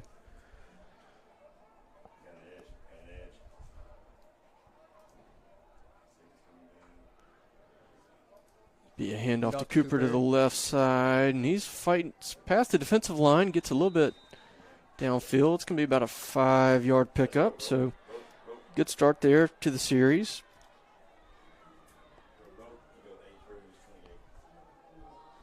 We are again in the Citizens Bank red zone. Gulfport 3 for 3 on the night so far on that, which we've really been good. The Picayune game had some struggles in the red zone, had a few possessions got away from us, but since that night we've been really good in the red zone, finishing off drives. Another handoff to Cooper, this time to the right side, and he hurdles a man, then bounces off of a defensive back. Wow, what a play. Yeah. Shows the athleticism and the power all at once. That's a play that really summarizes all of his skill set, and that's another Horn Custom Jewelry first down for Gulfport inside the 10, so it's goal to go from the 9. Now Cooper Crosby, yeah, that was game, he had like a hurdle and then a spin move right after against Petal, and now we have another hurdle by him in this game. And then as soon as he landed on the hurdle, he ran over a guy. I mean, it's the agility and the strength what makes him such a good player. Gets this one on a counter to the left side. Looks like he slipped out a little bit. Picks up about a yard there. So 2nd and goal coming up. But like I said, that's part of what makes him such a dangerous weapon as an offensive player is his ability to have power and speed and the agility, the ability to make guys miss in space, but also he can just run over guys or he can push a pile forward on a short yardage situation. All right, 2nd and goal from about the 8. Camden Morgan coming across in motion. Parker pulls the handoff. Lob to the end zone. Caught the ball for another touchdown brought to you by Brian Jacobs State Farm. All right, and another good play right there.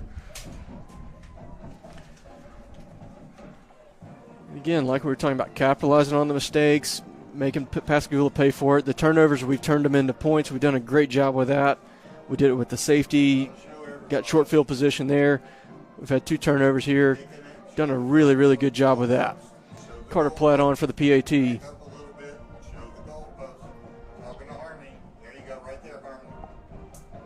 Snap's good, holds good, and that kick is good. Yep.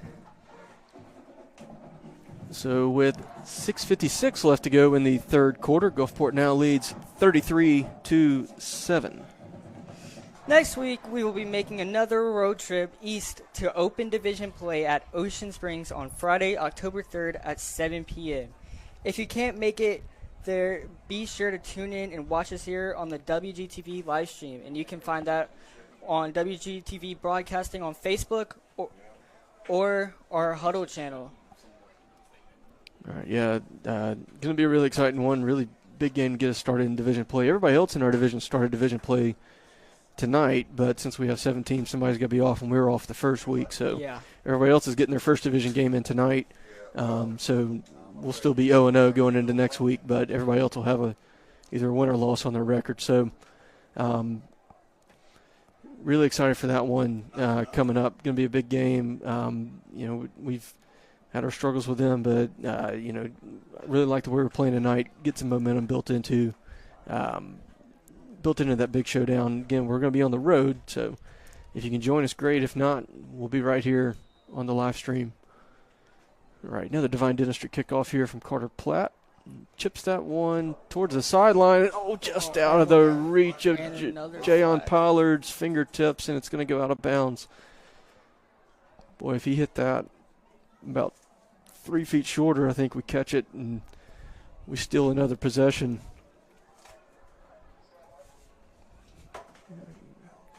Yeah, there's a famous saying in football is a game of inches. That one was just out of the reach of Jayon Pollard's hands. Yeah. Like taking the chance, though, there. Especially the way the defense is playing. You know, that's one thing also, when you have a defense playing the way ours has, aggressive, they're forcing turnovers, they're creating the big plays for us, you can be a little more aggressive and take some more chances on a special teams play like that. So I like that. So Pascagoula starts their next possession on their own 44-yard line. Loper looks to pass out to the side. He gets it to his guy, Carter.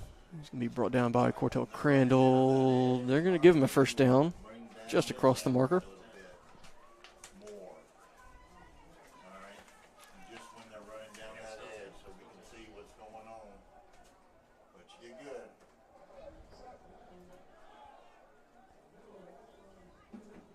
So Pascagoula has it across midfield on the 46 now.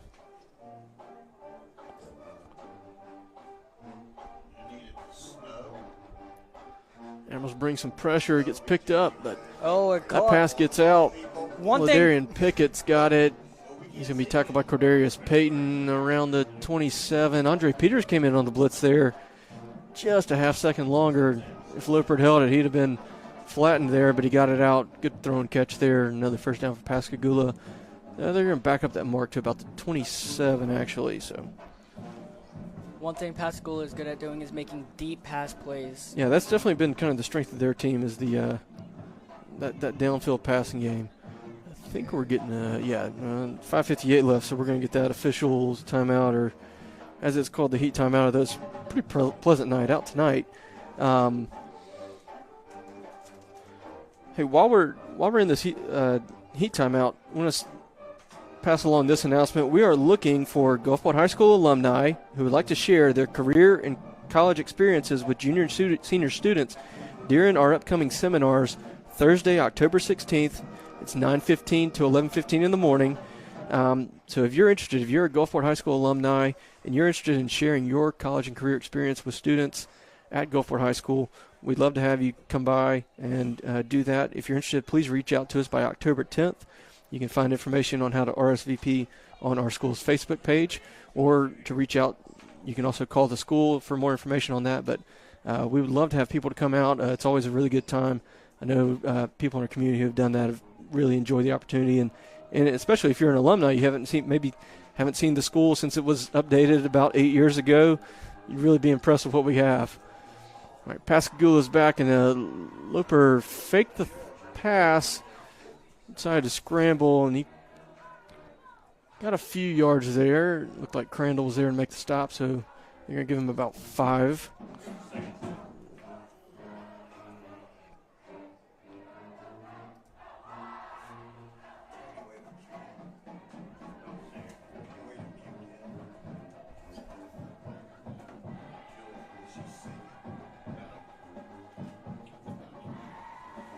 Loper looking, late throw, and looked like his receiver might have slipped. We had 3 guys in coverage over there, and for a second I couldn't see the Panther receiver, but he fell down there, so that one will fall incomplete, and we got a Savvy Sliders third down coming up now.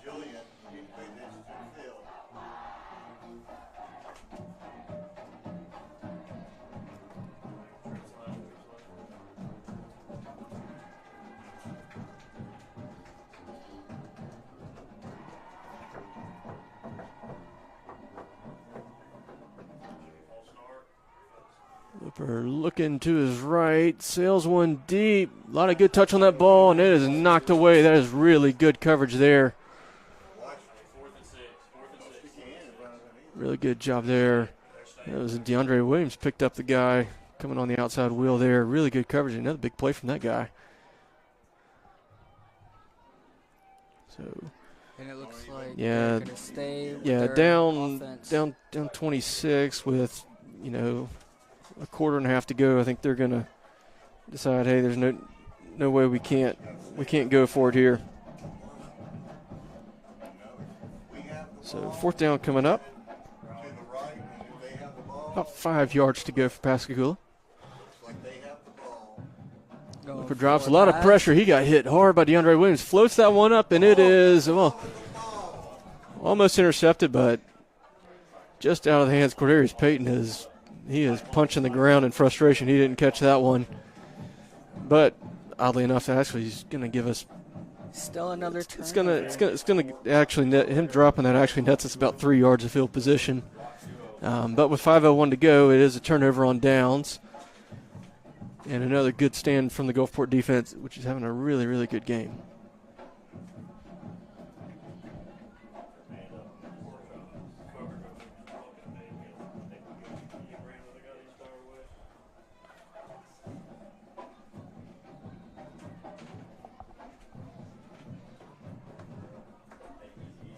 All right, 1st and 10 for start of the next Admiral possession here. 5 minutes to go in the 3rd quarter.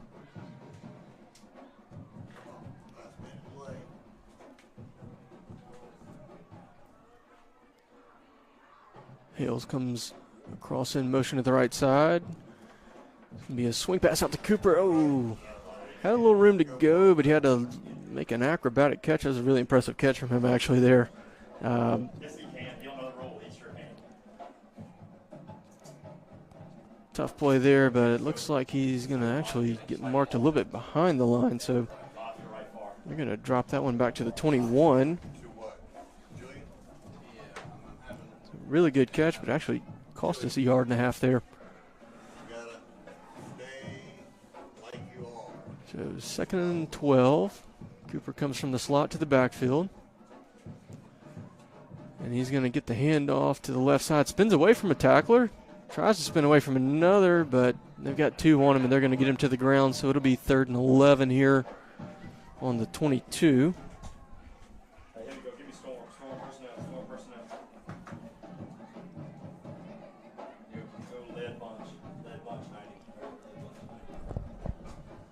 Gulfport 4 of 8 on 3rd down so far tonight.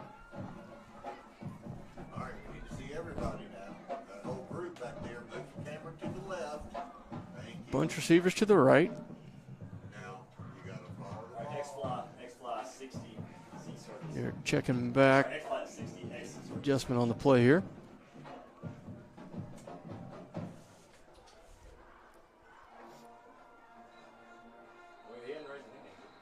And I think we're going to get a timeout. I think we were about to have a delay a game. The back judge had his hand up, so we're going to use our first timeout. And timeouts are brought to you by Revive and Thrive.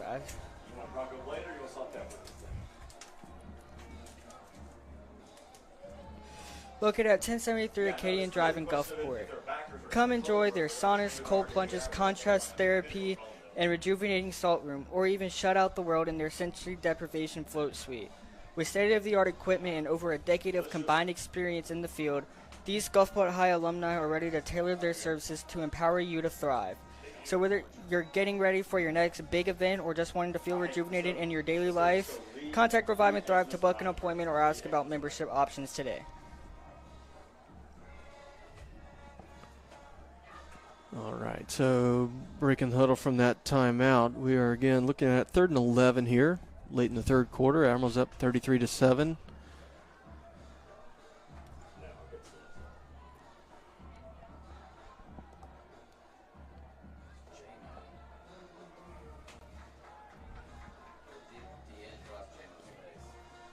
All right, everybody's in play, ready for play has been given. Hales motions across left to right. Looks like we tried the hard count. We'll see. Did we get it? Yeah, it looks like we did. Think so. Yeah, got him to jump offside. So that'll net us 5. Gets us in a much, much better situation. Only about 6 to go now.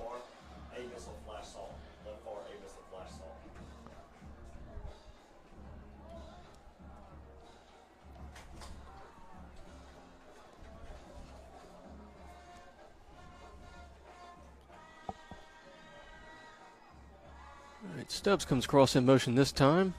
Fake the hand off to Crosby. Dumps him off on the screen, and he just, one tackler away. Parker took a pretty good shot on that pass, too.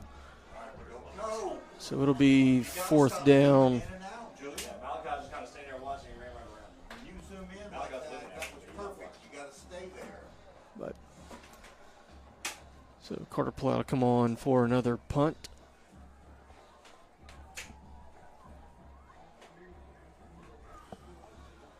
Yeah, Malachi just missing. I mean, he just missing. Run right around him.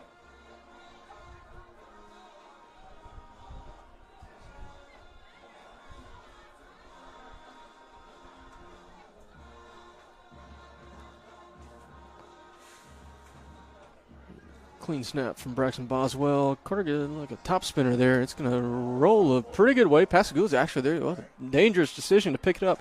Cordarius Payton's right there. Good, strong tackle from him there.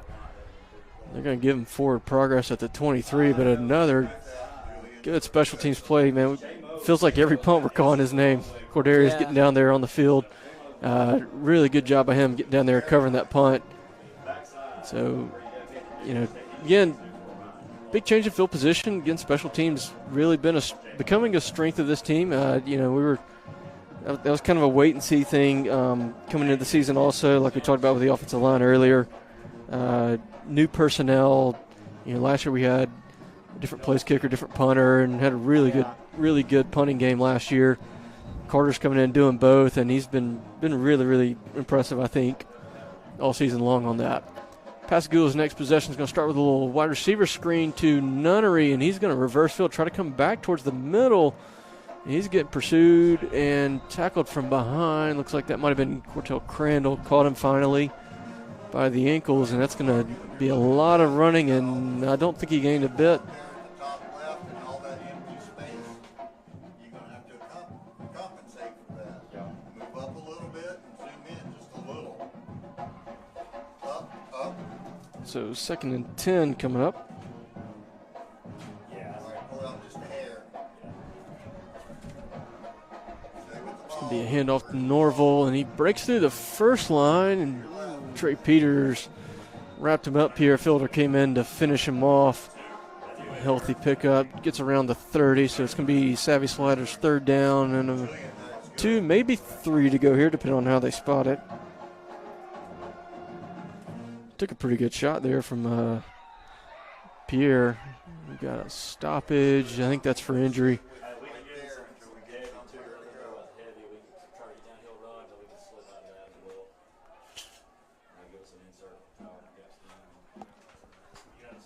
Yeah, you got a Panther down. Hey, while we're down, Nate, why don't you tell us a bit about Lady Admiral Volleyball's week? So the Lady Admiral Volleyball closed out division play this week with wins over Biloxi and D'Iberville. They are now 23-11 on the year and 8-4 in division play. Next week they have home games on Tuesday and Thursday versus Hancock and OLA to prepare for their playoff run beginning the next week. Yeah, and so looks like we're going to come in 2nd place in our division, which means we're going to have a home playoff game to start. So once we get that for sure information, we'll make sure we have it. It'll be after we have the Ocean Springs game next Friday. Yeah. So tune in next Friday. We'll have the information on when that game is going to be and who it's going to be against. But great job by them closing out on a strong note with 2 wins this week against Biloxi and D'Iberville, finishing the season on a high note and locking up that home playoff game to start that postseason run. All right, back to play. Under 1:25 to go here. Pascagoula's got 3rd and 3 on their own 30. Looper looking for a quick pass out to the right, and he's going to complete it. Terrell Seals looks like he lost his helmet on that tackle there, but it is a 1st down for Pascagoula. They'll move the chains. It'll be their 3rd conversion in 8 attempts tonight, but I think if there's any anything even slightly negative about the defensive side of the ball, it's we gave up a few more 3rd down conversions than we're used to tonight. Pump fake from Looper, another deep ball here, and he's going to connect on that one. That's Braylon Belcher who made the catch, And he's going to be pushed out of bounds around the 28. Looks like one of our guys is hurt way over there on the other sideline. So we're going to have another injury timeout, it looks like. But, hey, you know, like we were talking about earlier this quarter, the downfield pass, it's been the one thing they've succeeded with. When they're down big, we're going to see a lot more of it. They're going to kind of challenge our ability to be able to stop it. And, you know, if nothing else, going to give us something else to work on this coming week. You know, that's a typical coach thing to say. You know, you're up big, you're playing really well. Okay, what's something we can work on this week, in the next week? So it's good we're getting challenged a little bit on that, though, because, you know, eventually we're going to get in situations, you know, somebody's going to throw deep on us late in the game, and we're going to have to be able to stop it. And the only way you're going to get better at it is by getting put in that situation and having to work through it. So under 40 seconds to go in this third quarter. Loper is getting drugged down, and that was L.J. Robertson who had a hold of him as he was pulling him down. Loper got a throw off. We're going to get a discussion from the officials on the far side. If there's a receiver in the area, I think they're going to say there was, so that'll be just an incompletion for a second down. But nonetheless, great pass rush. You know, again, something we've been really good at all year. So 32 seconds to go here.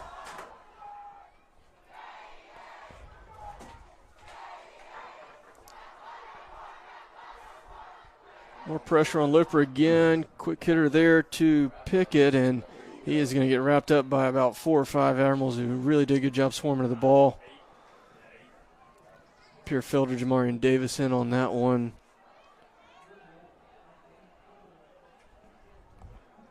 So picked up about 3 there, so looking at Savvy Sliders, 3rd down and 7.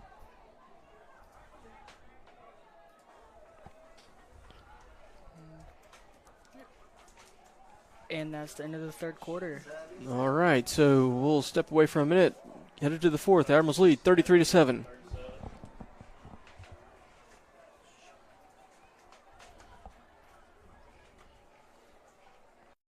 I moved to Gulfport High School my 10th grade year. I was at another high school freshman year. 10th grade year I was virtual, so I hadn't stepped foot on the campus at all. The teachers, they didn't really even know who I was, but they were very helpful in accommodating anything. It was a hard time for everyone, so they were very helpful. 11th grade year when I finally moved on campus, it was great. Everyone was very supportive of the things I wanted to do. They have a place for everyone to belong, whatever you want to do in life, and it's really great.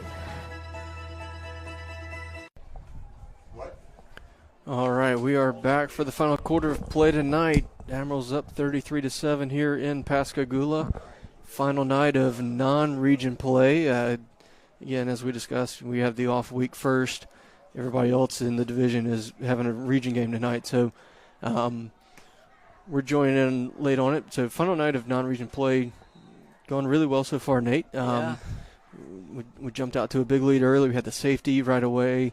Capitalized on a short field right after it, and we've really kept our foot down on the gas all night long, really taking it to Pascagoula. We've had 2 turnovers we forced in the third quarter, capitalized on both of those with touchdowns. So really good game so far for us. I think really in all facets so far. We've had a lot of success on offense in the passing game. We've gotten a lot of guys involved, gotten a lot of touches in. Really like what we've seen from there. We've played really good special teams on punts and kickoffs, and defense, again, forced several turnovers in big moments. Loper lobs that one down the middle. It's going to be completed. Seals is in there to make the tackle, but Pascagoula is going to have a 1st and goal to go from the 4 to start off here. Again, like we were talking about, that downfield passing game has really been working for him. It's going to be interesting to see how they handle it here now. We're in a compressed situation, really, for one of the first times tonight in a while. And that kind of plays into our hands there. Jasavian Causey's in to make a big stop there on Norville. They try to run it outside, and he just blew right through the line. They never had a chance there.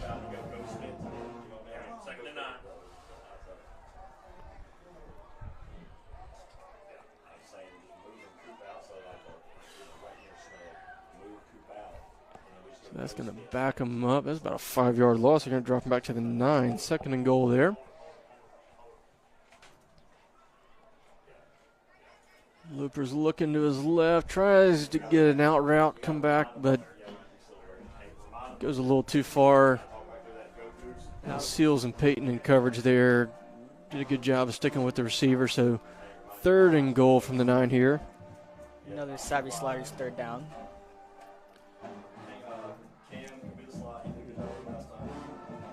I feel fairly certain if they don't get it here, they're going to go for it on 4th with the score what it is. So I feel like they're trying to get 3rd and goal from points. the 9. Yeah, 3rd and goal from the 9. They've got 2 plays to get these 9.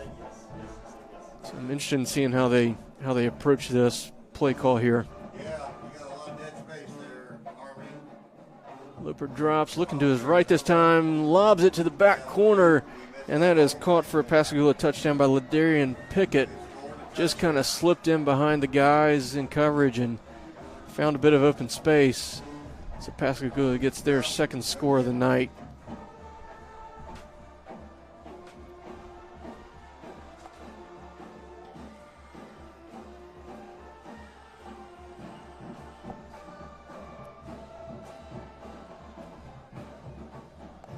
Miles Sprague on for his 2nd PAT attempt. Oh, it looks like it's a fake. The holder took it and he's running with it, and he doesn't have much room to go, and he is not going to get it.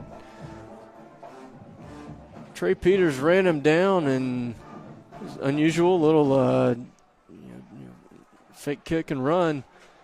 Admirals were ready for it, though. So with 10:55 to go in the game, Admirals lead now 33-13. All right, so 20-point lead, 3 scores. Under 11 minutes to go. I'm sure we're going to be looking for something here on this kickoff here. See, Pascagoula going to try. Are they going to line up for a straight up onside kick? Are they going to maybe try something trickery here? I think we're going to be very alert for this one. This 4th quarter is brought to you by Harborview Oral and Facial Surgery. We're at the storm first. The storm was trying to easy. Which is probably not been some cyclone and heavy. Behind that, that's just flood. With 2 backs, 1 2. And now here we go, getting ready for another Divine Dentistry kickoff.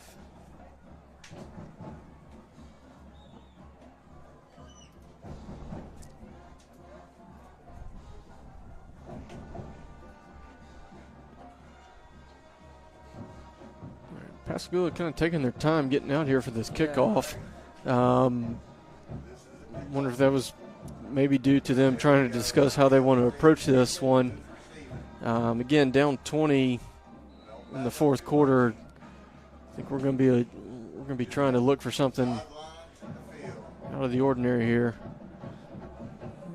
Sprague kind of chips it to the left side, and that is Mylan Stubbs who's got it, I believe. He's across midfield. He's going to fight for some tough extra yards there. He's down at the Panther 46 there. So really good return from him coming back across.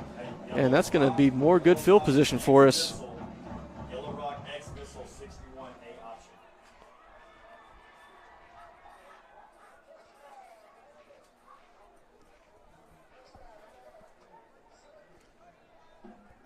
Which battery?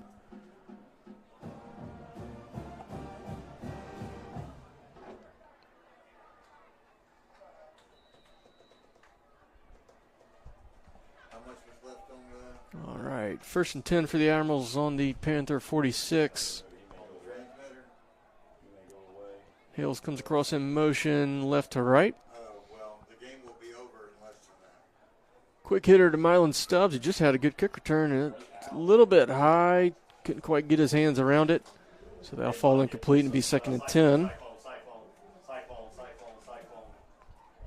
Let's go Mafia left bar. Mafia left bar, A missile cruiser.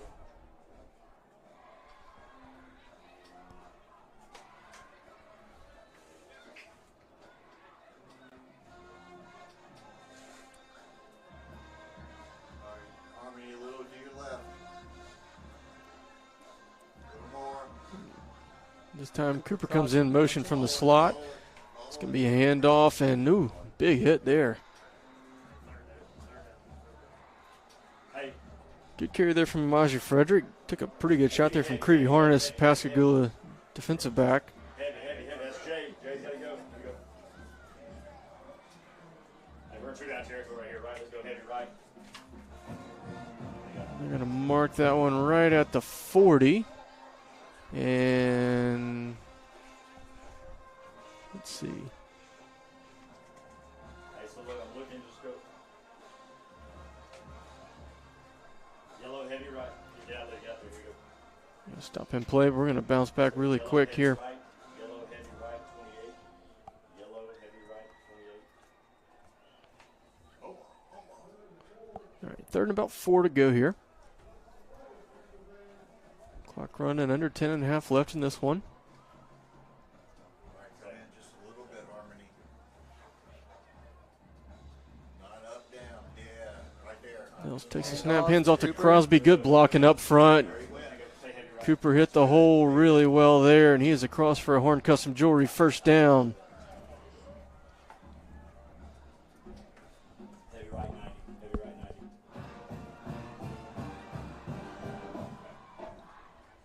90. Down to about the 33. So we're under 10 to go. Hammer.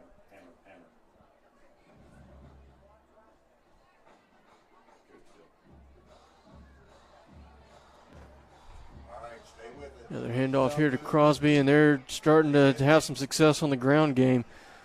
Looks like Pascagoula's defense, we're starting to really start pushing back here these last few plays. Another good pickup there. That's going to be another Horn Custom Jewelry first down, just shy of the 20, it looks like. But one thing you notice right there, those last 2 runs, we're starting to win the line of scrimmage a little bit there. We're starting to push them back a bit. We really hadn't had a ton of rushing yards early on. Through the first 3 quarters, but all those heavy runs that we've gone up the middle and hit them with starting to really show up now.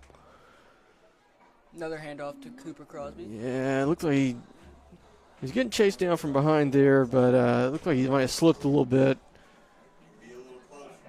If Pascagoula's defender got a hand on him, maybe pulled him a bit, but like his feet slipped out from under him and couldn't quite make that upfield cut like he wanted. So not much on that one.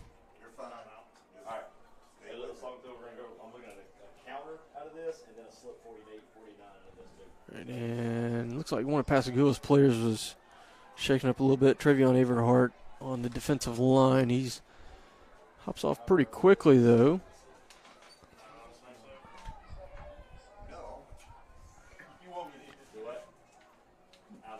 The clock is momentarily stopped at 8:38.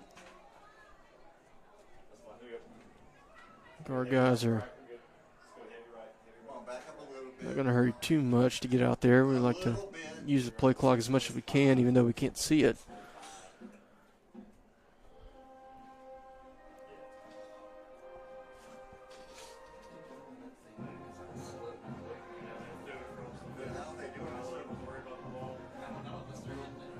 Another handoff to Cooper. He counters back in.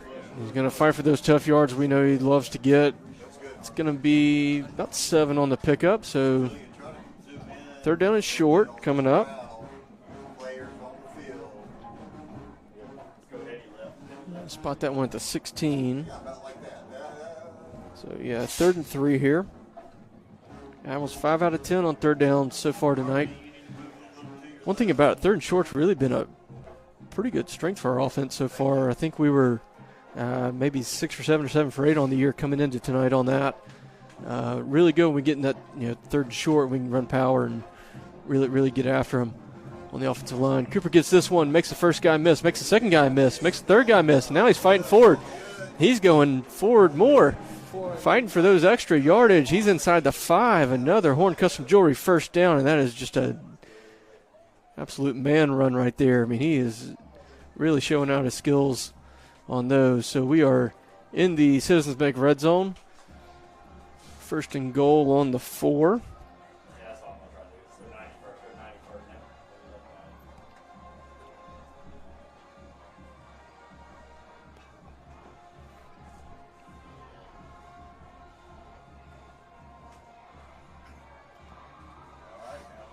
And there's an offsides again on Pascagoula. Wow, Looks good.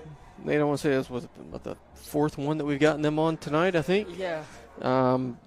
It's not going to net much in the yardage department there. I think it's going to pick up all of 2, but gets a little closer. A lot of penalties have been made this game.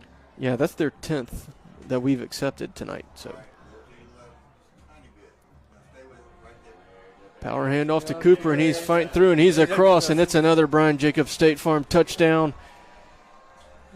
I think that one might be the cap on what's been a really solid game for Gulfport tonight, closing out this non-region schedule.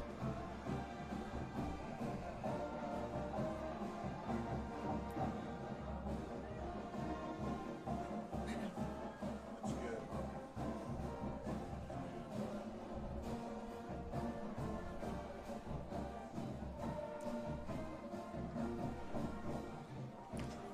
That kick is up and good. So with 6:39 to go, Gulfport is now up 40-13, hitting the 40 mark for the first time this year.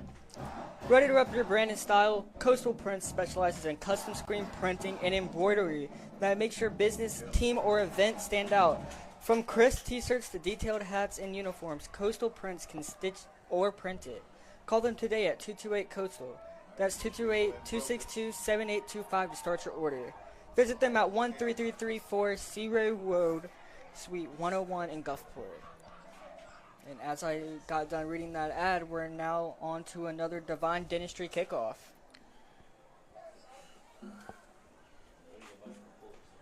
All right, yep, under 7 to go. Really good, well-played game for them so far tonight. This is really what we were talking about coming into it pregame.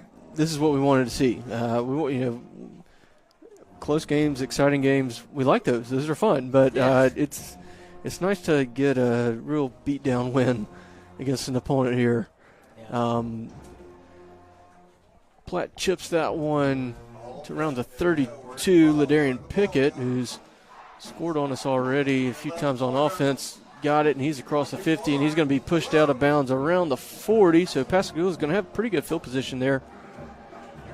There's a flag. Looks like it might have been us crossing the line before the kick. Let's see. Didn't see when it was thrown, but there's a flag around the 30. So we'll see how this one gets ruled.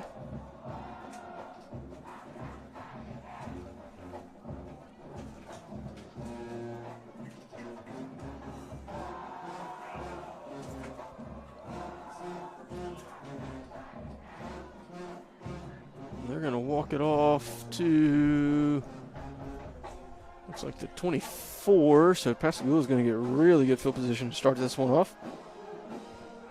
Pull it back just a little bit. Julian. So the Panthers will start this possession again on their own on the Admiral 24.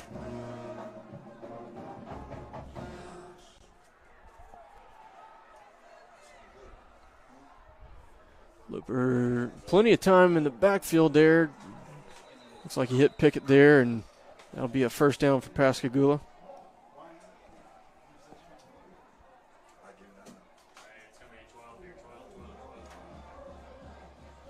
So that one will get him down to right around the 11. Not quite goal to go. Sticks are still up.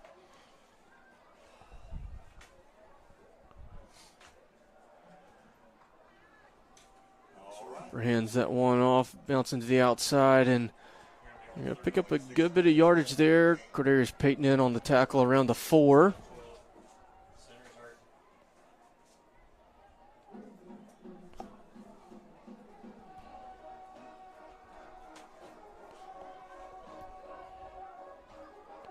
So it'll be second and about 2. By a small margin, they could pick up a first down without getting in the end zone. But Loper's going to take that one himself to the left side, and he runs into a brick wall. Looked like that was Trey Peters, Cortell Crandall, Cordarius Payton. A couple other guys got in on that. And that would make Might have picked up a yard, but yes, Nate. That'll make it a heavy sliders 3rd down.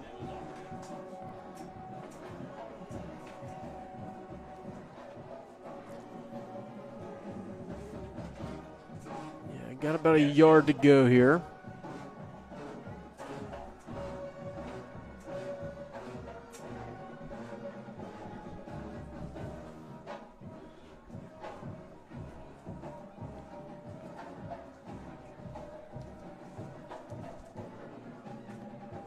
Oh, fumbled the handoff, and they don't know where it is. I think we have that. Do we have And that? we do. It is Yes. Admiral ball. Another turnover, 3rd one. Jamarian Davis fell on that one. So that's another turnover brought to you by Amy Olson of Own Company Real Estate. You know, Nate, as many times we said that tonight, I should have been able to read that a little more cleanly, but the band has been I know. shaking the stands literally. I mean, the stands that the bleachers we're standing on are it's actually shaking. They were playing neck, and then they just played right above it, and they were jumping around a bit over there, and they're just outside the room where we are, and they are actually, you can feel it shaking the stands. I mean, they're A sounding little hard to great, concentrate too, with that going on. but they sound really good. So. They do sound really good. All right, so Admirals get the ball deep in our own territory. Hand off to the outside, and he's got the edge. There's going to be a good pickup. Pushed out of bounds. Oh, no, he's not. He's staying in. Going. He's staying in bounds. He's going in. He's And going all the way. All in. 20 Look at that. touchdown. Brought to you by Brian Jacobs State Farm. Holy. Look at that. Cordarius Payton. He just went 90-plus yards. But you got to show it. Holy. He did an incredible job staying. I thought he got pushed pretty hard towards the sideline right around the 50. He couldn't have had much more room to stay in with, but he just kept going, almost like he never slowed down. And then Cooper Crossing Went with the in, blocking for it. And man, he just hit another gear when he kind of righted himself going back forward. So that is a long touchdown run for Cordarius Payton. Again, the jack of all trades for us. Shaw Killebrew in for this PAT now. It's nice to see our other kick or. Yeah, love that. Getting, again, we got a big lead now. We did this with Carter last year. We had Grayson Tegeter was the main kicker. Carter got a few PAT attempts in blowout games. Love seeing Shaw get a shot right there. Exactly. I like to see them putting in other second string, maybe third string players. It's one of those things. That's how you get guys. Getting some guys game experience like that is that way if something happens and they get called upon, a lot less likely they're going to panic, freak out. Oh, I've been in that position before. So really do like that. And as the Admirals are coming out of the huddle, we have another Divine Dentistry kickoff. Make sure you get them all in there. Carter Platt is going to be kicking. Let's see. Yeah, Carter's on for this one.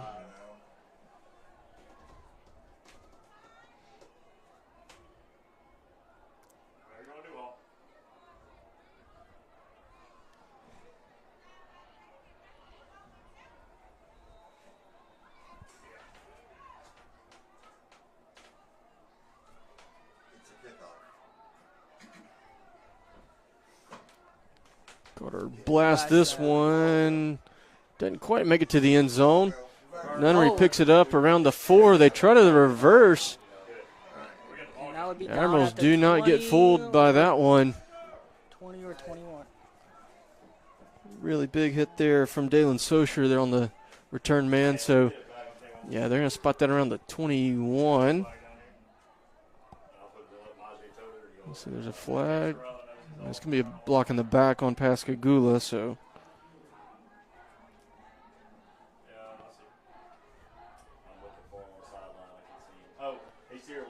Let's see, that'll back him up a little bit further.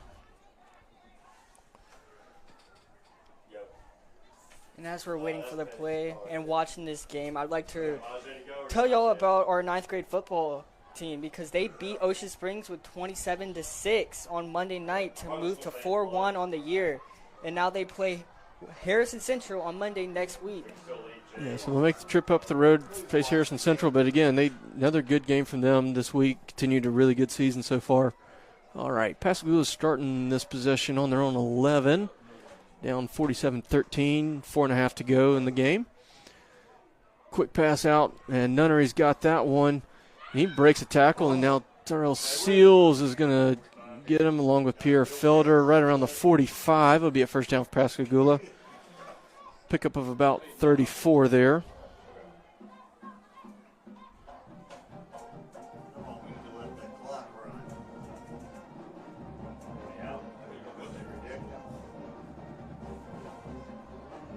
Got a white towel.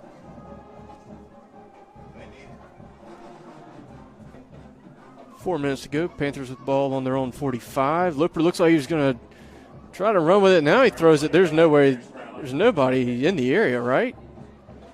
L.J. Robertson there bringing him down.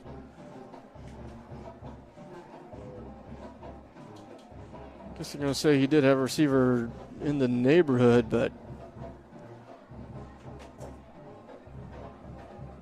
Nate, it feels like that's about the third or fourth time we've seen that where he's about halfway down. He just barely flips one out. He's managed to get away with a few. They also had that one in the end zone where somehow they completed the pass. That was a great pass. Really bizarre play. Looper rolls to his left here. Completes the pass to Pickett, but he is brought down for about a 2-yard gain, so it'll be 3rd and long.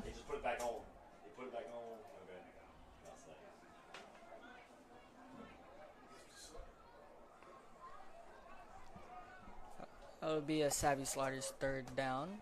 Yeah, about 8 to go here. Under 3.5 left now.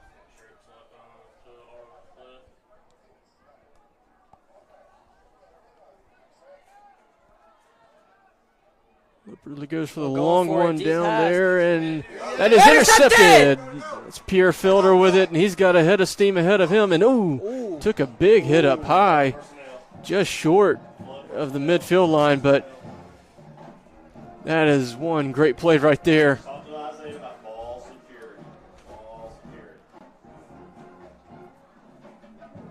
Again, Turner sponsored by Amy Olson of Owen & Company Real Estate. Pierre would be mad if he knew I said this, but haven't had him in class last year. I learned that in middle school he got the nickname Stonehands Pierre because he wasn't very good at catching balls, which is why he's played on defense primarily. But he looked pretty good on that one. The ball kind of floated right up to him. He got his hands on it, secured it well. So good for him to get that interception there. But my question is, can we pass 50 points? Ooh, well, a little short, 3 minutes to go here.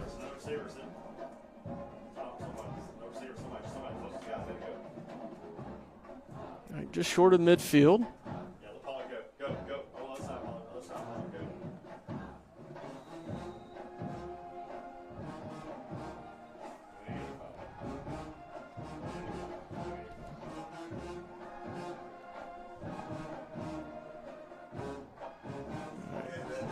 First play can be a handoff.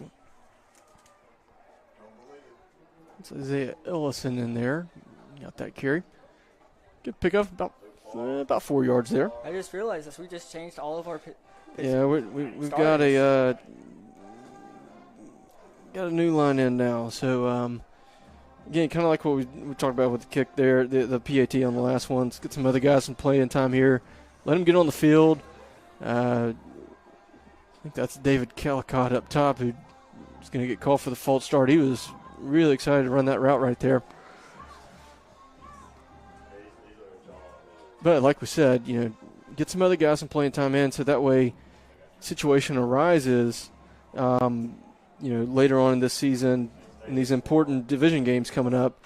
That way, look, they're going to be ready for it. Hey, not going to be the first time I've been on a field in a varsity game. Yeah. It can be an intimidating experience the first time you get out there. So good to get some of these guys out there, even with the score what it is. You're still out there. Nair's going to hand this one to Ellison again, and decent push forward. Picks up about 3 there. That'll be a third down. Yeah, we have about 8 to go, looks like.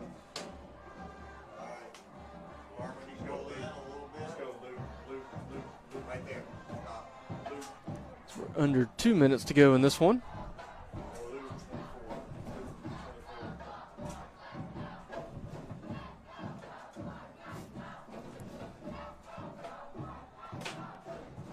Minute and a half left on the clock.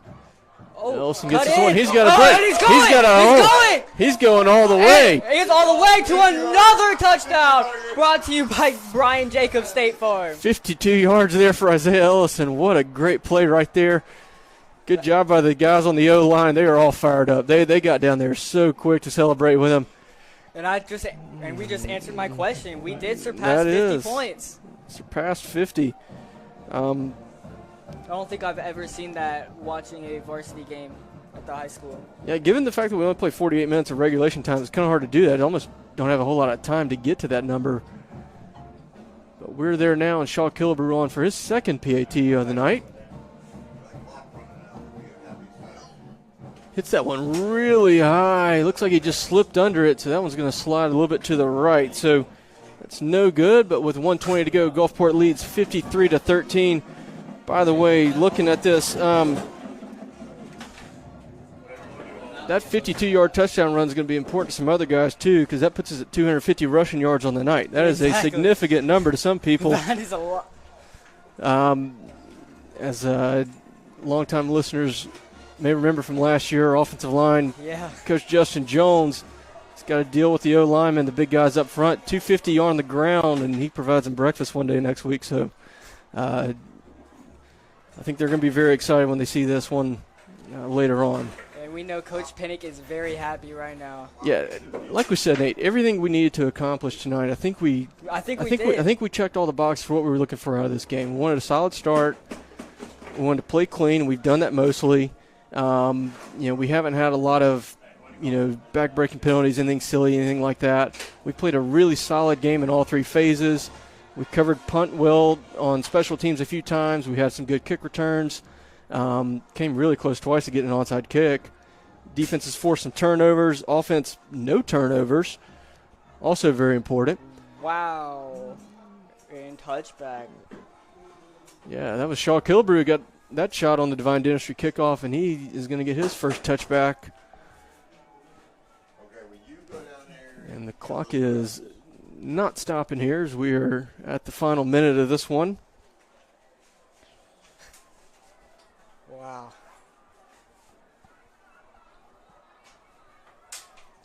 And going into our first division game, I mean, all of our past 3 games, Petal, Laurel, Picayune, that was just testing waters to see where we were. In this division game, we were waiting for it because now we're showing out.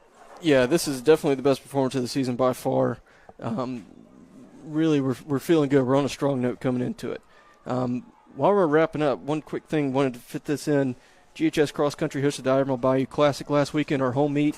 We had a really good show and had 22 teams and over 400 runners participated in the meet at Bayview Park. So it's become a really successful event for us. We're really happy about that. Our teams had some good performances. The boys came in 6th as a team. Tucker Hines and Jackson Williams finished 11th and 12th respectively as an individual. The high school girls team placed 4th. Hannah Ezel had her 5th top 10 finish of the season with an 8th place showing. The middle school boys were 4th, led by Neil Kish and Cooper Powell, who both had top 10s. And middle school girls were 3rd, led by Jaslyn Handy, who had her 2nd place finish, her 3rd top 3 finish this year. And all these teams are going to be not too far from here in Gaucher tomorrow running, so we want to wish the best to them. All right, we have zeros on the clock, and that will close out non-division play for us. Admirals win this one 53-13. Wow, what an amazing game. I mean, I was watching. I was entertained still, even though we had a big lead.